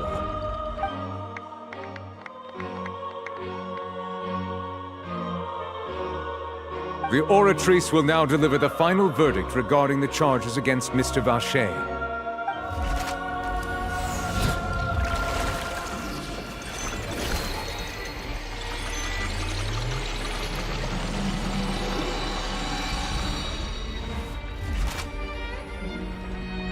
According to the judgment of the Oratrice Mécanique d'Analyse Cardinale, Mr. Vacher is guilty. Guards! Take Vacher away. Good. It's what he deserves. With that, the serial disappearances case is over now. We really just witnessed history. Who would have thought the true culprit would be such a polite and well-spoken guy? Yippee! We helped Navia bring the bad guy to justice! He's hurt so many innocent people and now he's finally getting what he deserves! Huh? Are you okay? Demoiselle, you were absolutely brilliant. The day our late boss had always hoped for has finally come. You can rest easy now, knowing justice has been served. Yeah. It's finally over. It's all thanks to you guys. And my partner. See, Papa? Spina di Rosula's still doing well with me at the helm. Well now, hasn't this been a most delicious piece of drama? The villain has been caught, justice has been served, past wrongs have been righted, and it's a big ol' happy ending. Since it's been such a great show, I'll just let the false accusations against me slide.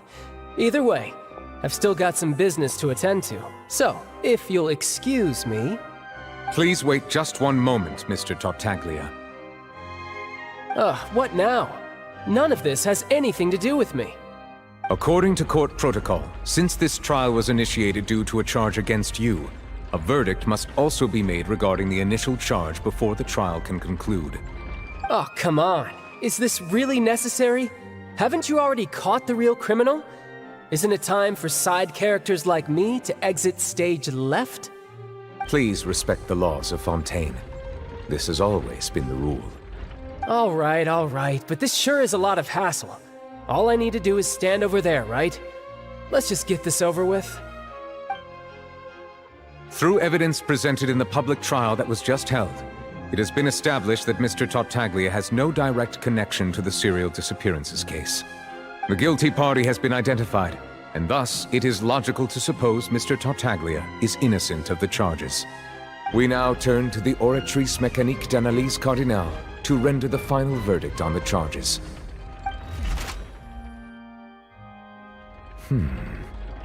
According to the judgment of the oratrice mécanique d'analyse cardinale, Mr. Tartaglia is guilty.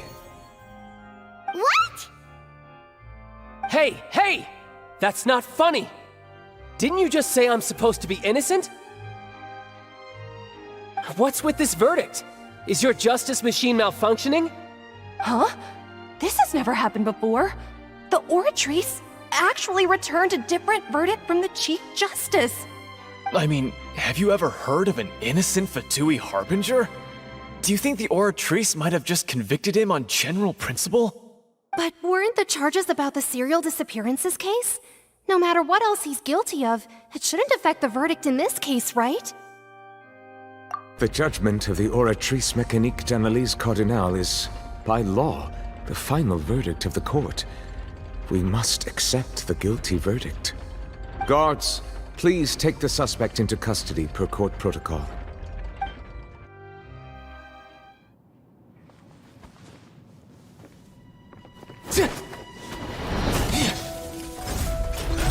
So this is how justice is done in Fontaine. What a joke. You've got your rules.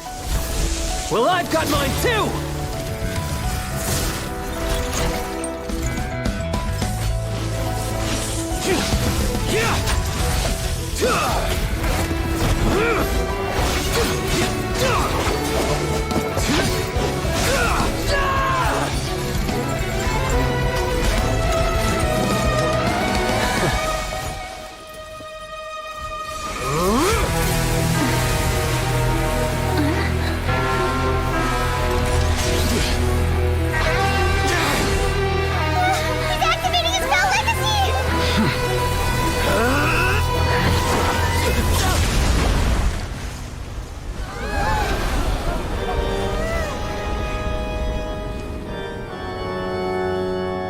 I am sorry.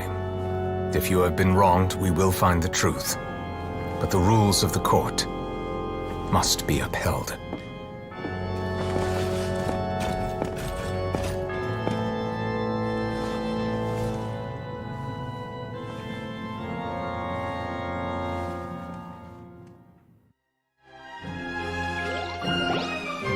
Hey, Monsieur Novelette, what's going on? Shouldn't they have been cleared already? Apologies. This is also the first time I've encountered such a situation. However, according to the rules established at the conception of Fontaine's court system, the oratrice's judgment is the final verdict of the court. All I do is follow court procedure. As for why the oratrice arrived at the conclusion it did, you should probably ask someone more knowledgeable than me. Why are you looking at me? I had nothing to do with it! I don't know what happened there either! Hey, stop staring at me! What does Lady Farina mean by that? She says she has no idea either? But that's impossible. Didn't she create the Oratrice herself? Yeah, so are the verdicts reliable or not? Can results like this really be called justice?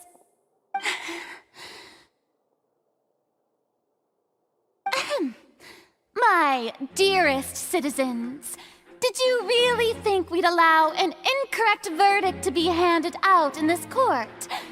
Did you really believe that the judgment could be mistaken or be the result of some sort of random mishap? Don't tell me you thought even I had been blindsided by the oratrice's result. But the way she looked just now, it was pretty obvious she had no idea what was going on. However, given the state of things, I shall give you an explanation. Everything that just took place, including my supposed shock and bafflement, was a part of an elaborate performance, with every action meant to stir up drama and excitement. And, of course, for every performance there is a script. everything has unfolded exactly as I expected from the very beginning.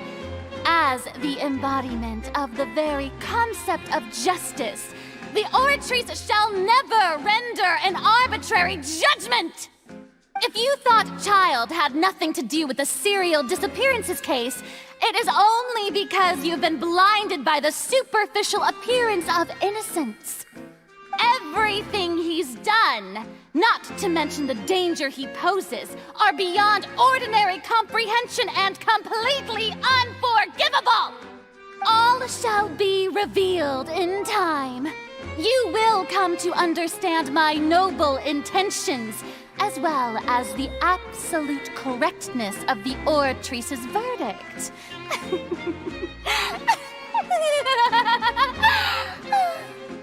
Now, having said that, although I hate to leave things hanging in suspense, it is now time for this performance to end. As the lead actress, I shall be the first to take my leave. Toodaloo! So she chose to make her escape after all, did she? So you're saying we shouldn't put much stock into what she just said? She probably just put on that performance to save face. As for the truth, it's unlikely that she actually has any idea. However, please be assured that I will continue to investigate this case in a personal capacity. Just as I promised, if the judgment has been incorrect, we will do our utmost to clear his name. All right. Even though we feel pretty badly for him, we'll take your word for it for now. After all, he's done plenty of bad stuff, so he should have known he'd go to prison someday, right?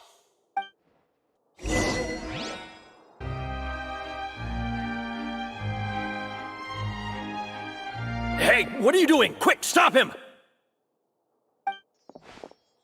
Traveler! Hey!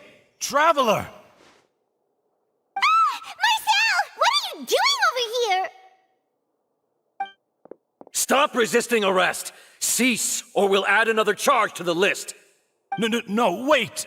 I just want to ask the Traveler something. I'm not looking to run away. Please, just let me ask this one small thing. Go on. Thank you. I was being led away when I finally realized something. Where did you first hear the name Vache? I erased all records of that name. So, unless... Are you still trying to prove your innocence? Give it up, you've already been convicted. Really? You did? You're sure? You met her? But how could that be? How did you manage to do it? The Fountain of Lucine? Then she's been so close to me all along. And I just never... Please give me a chance to talk to her again. Just let the Traveler take me to the fountain to see her one last time. This is the last request I'll ever make in my life. You can do whatever you want to me afterwards. I don't care. What? Give an inch and you want to take a mile? Do you think serial killers get to make requests like that? Paimon agrees. Why should we give him what he wants when he's only done a ton of super terrible things? This request, is it worth as much to you as your life? Of course! Wait, no. It's worth even more than my life. Humans. Will they betray the instinct to live just to satisfy spiritual needs? Very well. I will grant your request. Your Honor, I fear that... I will go with him. You do not need to worry about any escape. In that case, I shall leave him in your most capable hands, Chief Justice. Thank you, Your Honor.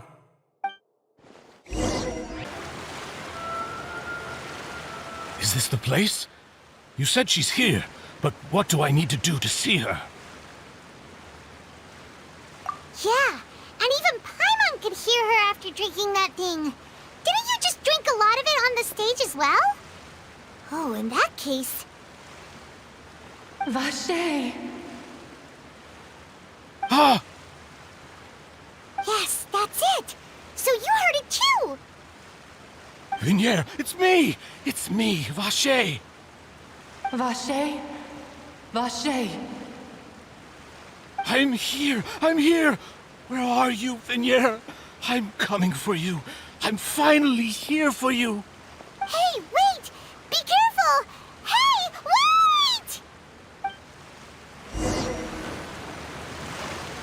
Vignier, is that you? It's me, Vache! Vignier! Vache? Why did you come? Didn't I say? You don't need to look for me. You look a lot older than I remember. How long has it been? It's been more than 20 years.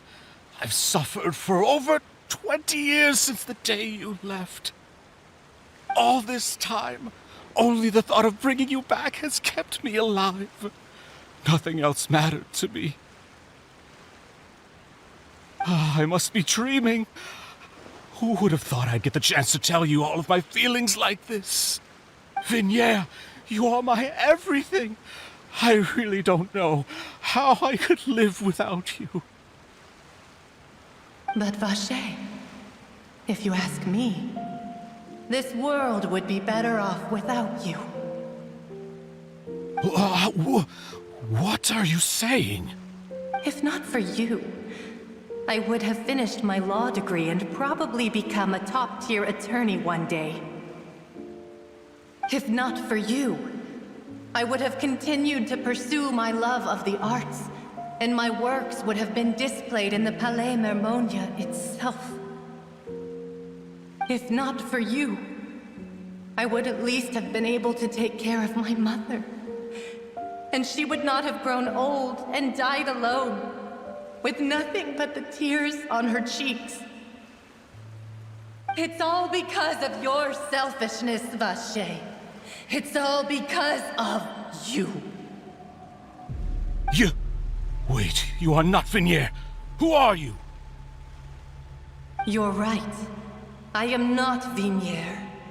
I am the sacrifices. Every woman who died by your hand, as our bodies dissolved, our consciousnesses flowed back to the primordial sea. Our thoughts circulated endlessly within the primordial sea, and we were no longer individuals, but we became one, just as streams of water come together in the sea. I'm Cressy. I'm Lemony. I'm Azine. The only one I am not is Vignier. Why? But then, where is Vignier? She doesn't want to see you anymore. Every tendril of her consciousness is avoiding you. This is what you get for your selfishness. Your selfishness robbed us of our lives and our futures. You said time and time again that you'd do any and everything for her. But did you ever consider whether she'd want to see you do the things that you did? If she would despise you for what you became?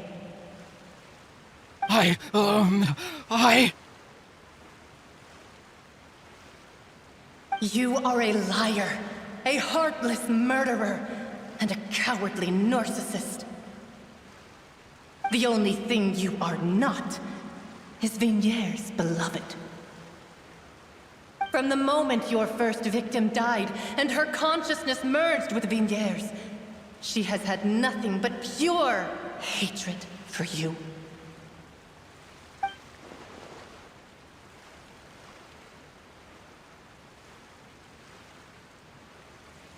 No! Vignier! She can't hate me. Let me see her, please. Have mercy. You still don't understand. When I said don't look for me, that came from the real Vignier.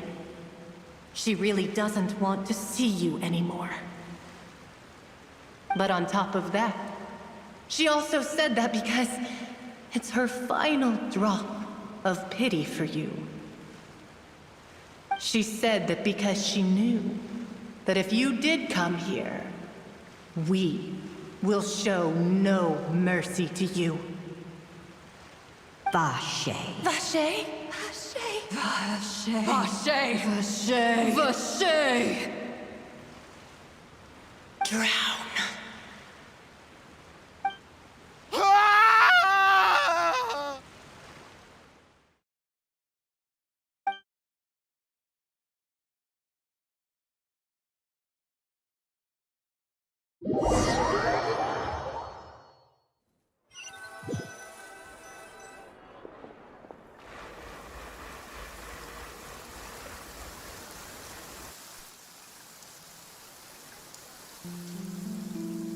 Finally, we have some time to do shopping.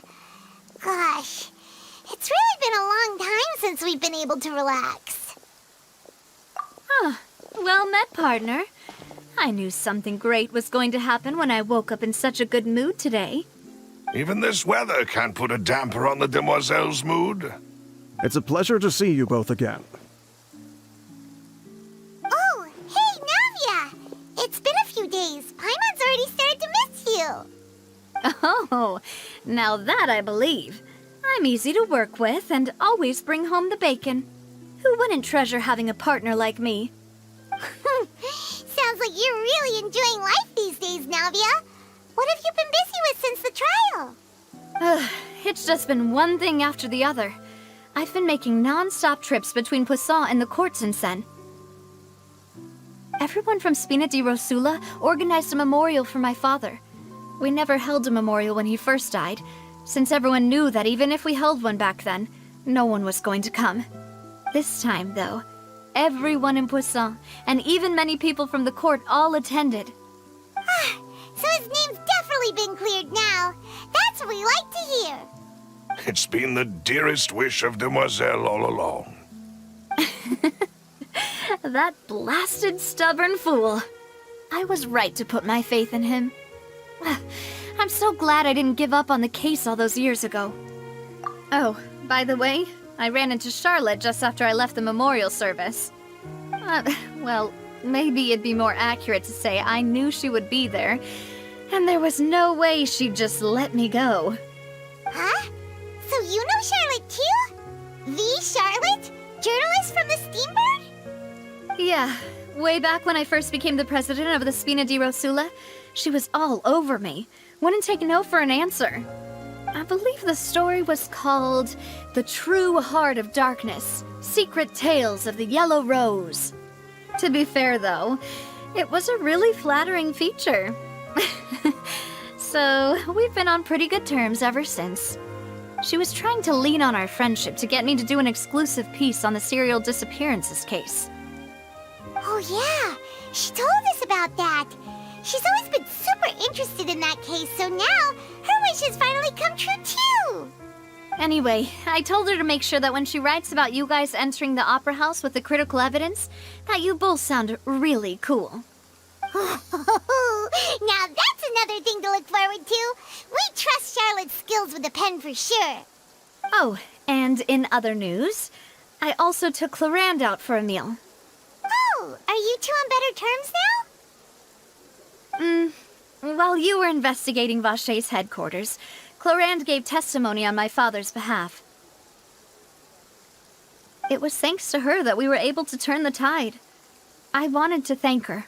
I mean, there's also no point in being awkward all the time, so we took the chance to reconcile with each other.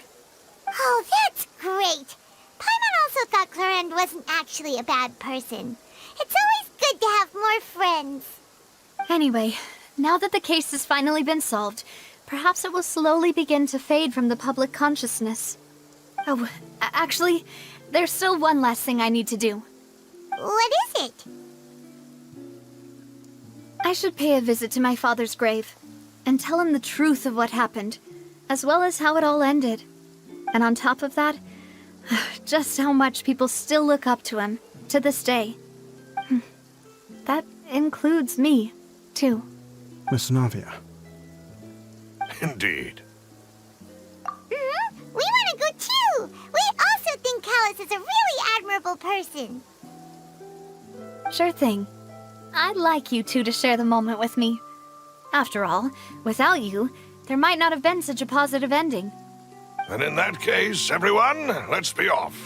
Considering the recent weather, we'll be lucky if we can reach Poisson before dark. Yeah, you're right. It's been raining non-stop for a few days now.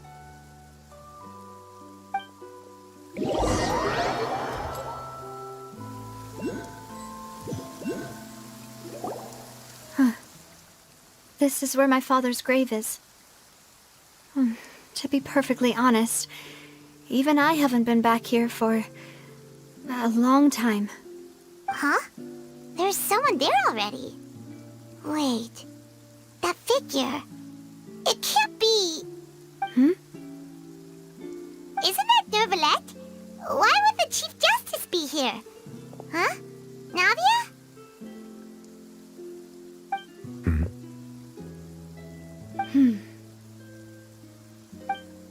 My apologies. I should have asked before coming to pay my respects. Don't say that. Sorry about that. Oh, I was trying to say there's no need for you to apologize. I wanted to show my father how much I've grown, but still, I doubt I've grown to the point that even the Chief Justice would feel compelled to apologize to me over and over.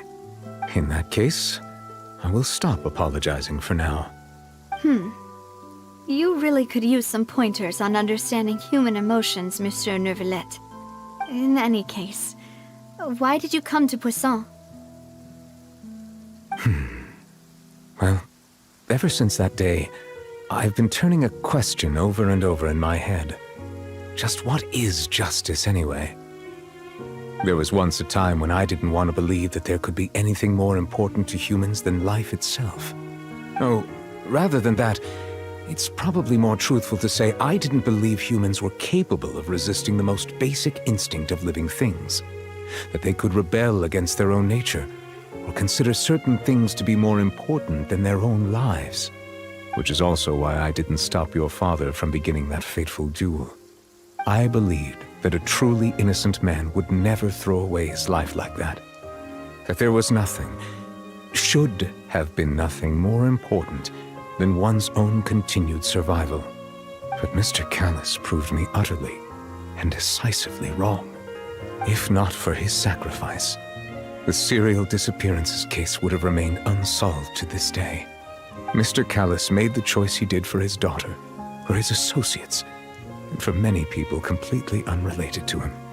And in the end, from a certain perspective, one could say that he did it all for the sake of justice. A justice that's higher than life itself. So, you asked me why I came here. I just wanted to say my apologies to Mr. Callis in person. I should have noticed all of this much sooner. This regret has filled me with a sadness that has haunted me for days. That high and mighty chair in the opera Epiclese indeed insulates one from many important things. Spina di Rosula, thank you so much for your hard work and perseverance. I'm sorry for being mad at you before. So, you're actually one of those types that's cold on the outside, but pretty thoughtful on the inside, huh? That reminds me of Silver, one of my guys. Sorry about that. Self-expression is not one of my strong suits. Didn't I just say you don't need to apologize? Ah, so Navia and Neuvillette seem to have made their peace as well. Let's not disturb them for now. We can wait till after they're done.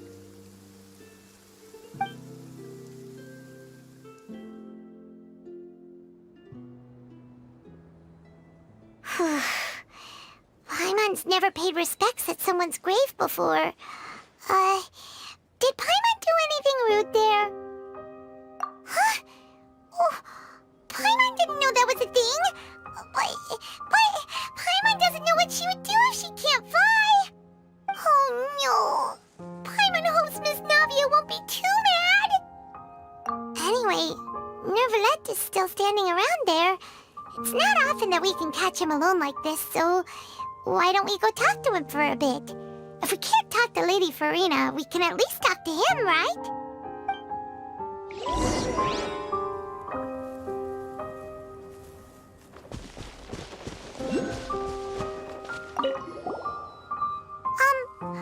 Paimon's really sorry, Navia, but Paimon did something pretty disrespectful just now. What are you saying, Paimon? I don't think I get it. Well, aren't you not supposed to fly around someone's grave? Huh? Who told you that? Hey, Traveler! Why did you mess with Paimon again?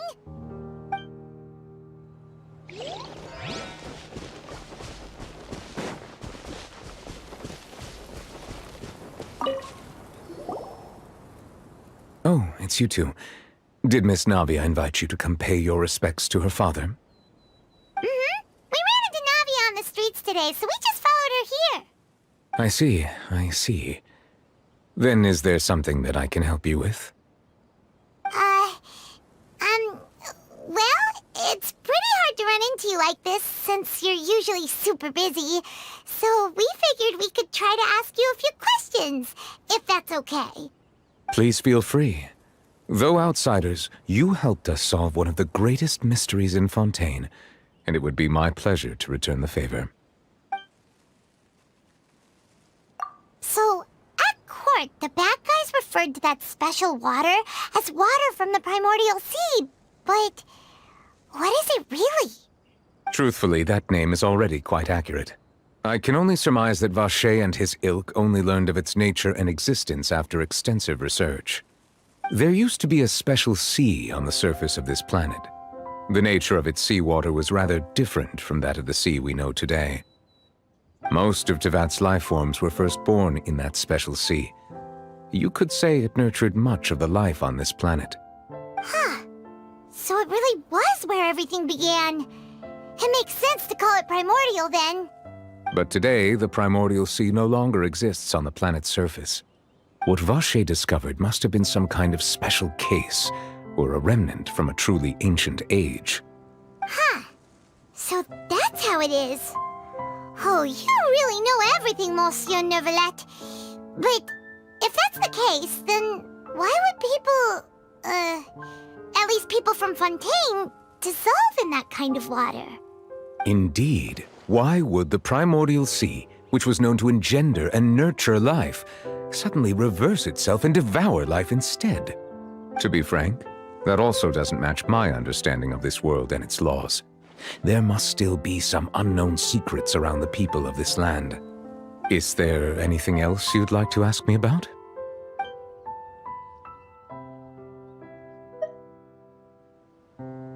That the sea levels will rise and everyone will be dissolved in water, leaving Farina crying alone on her throne, but the sins of the people will be finally washed away for good.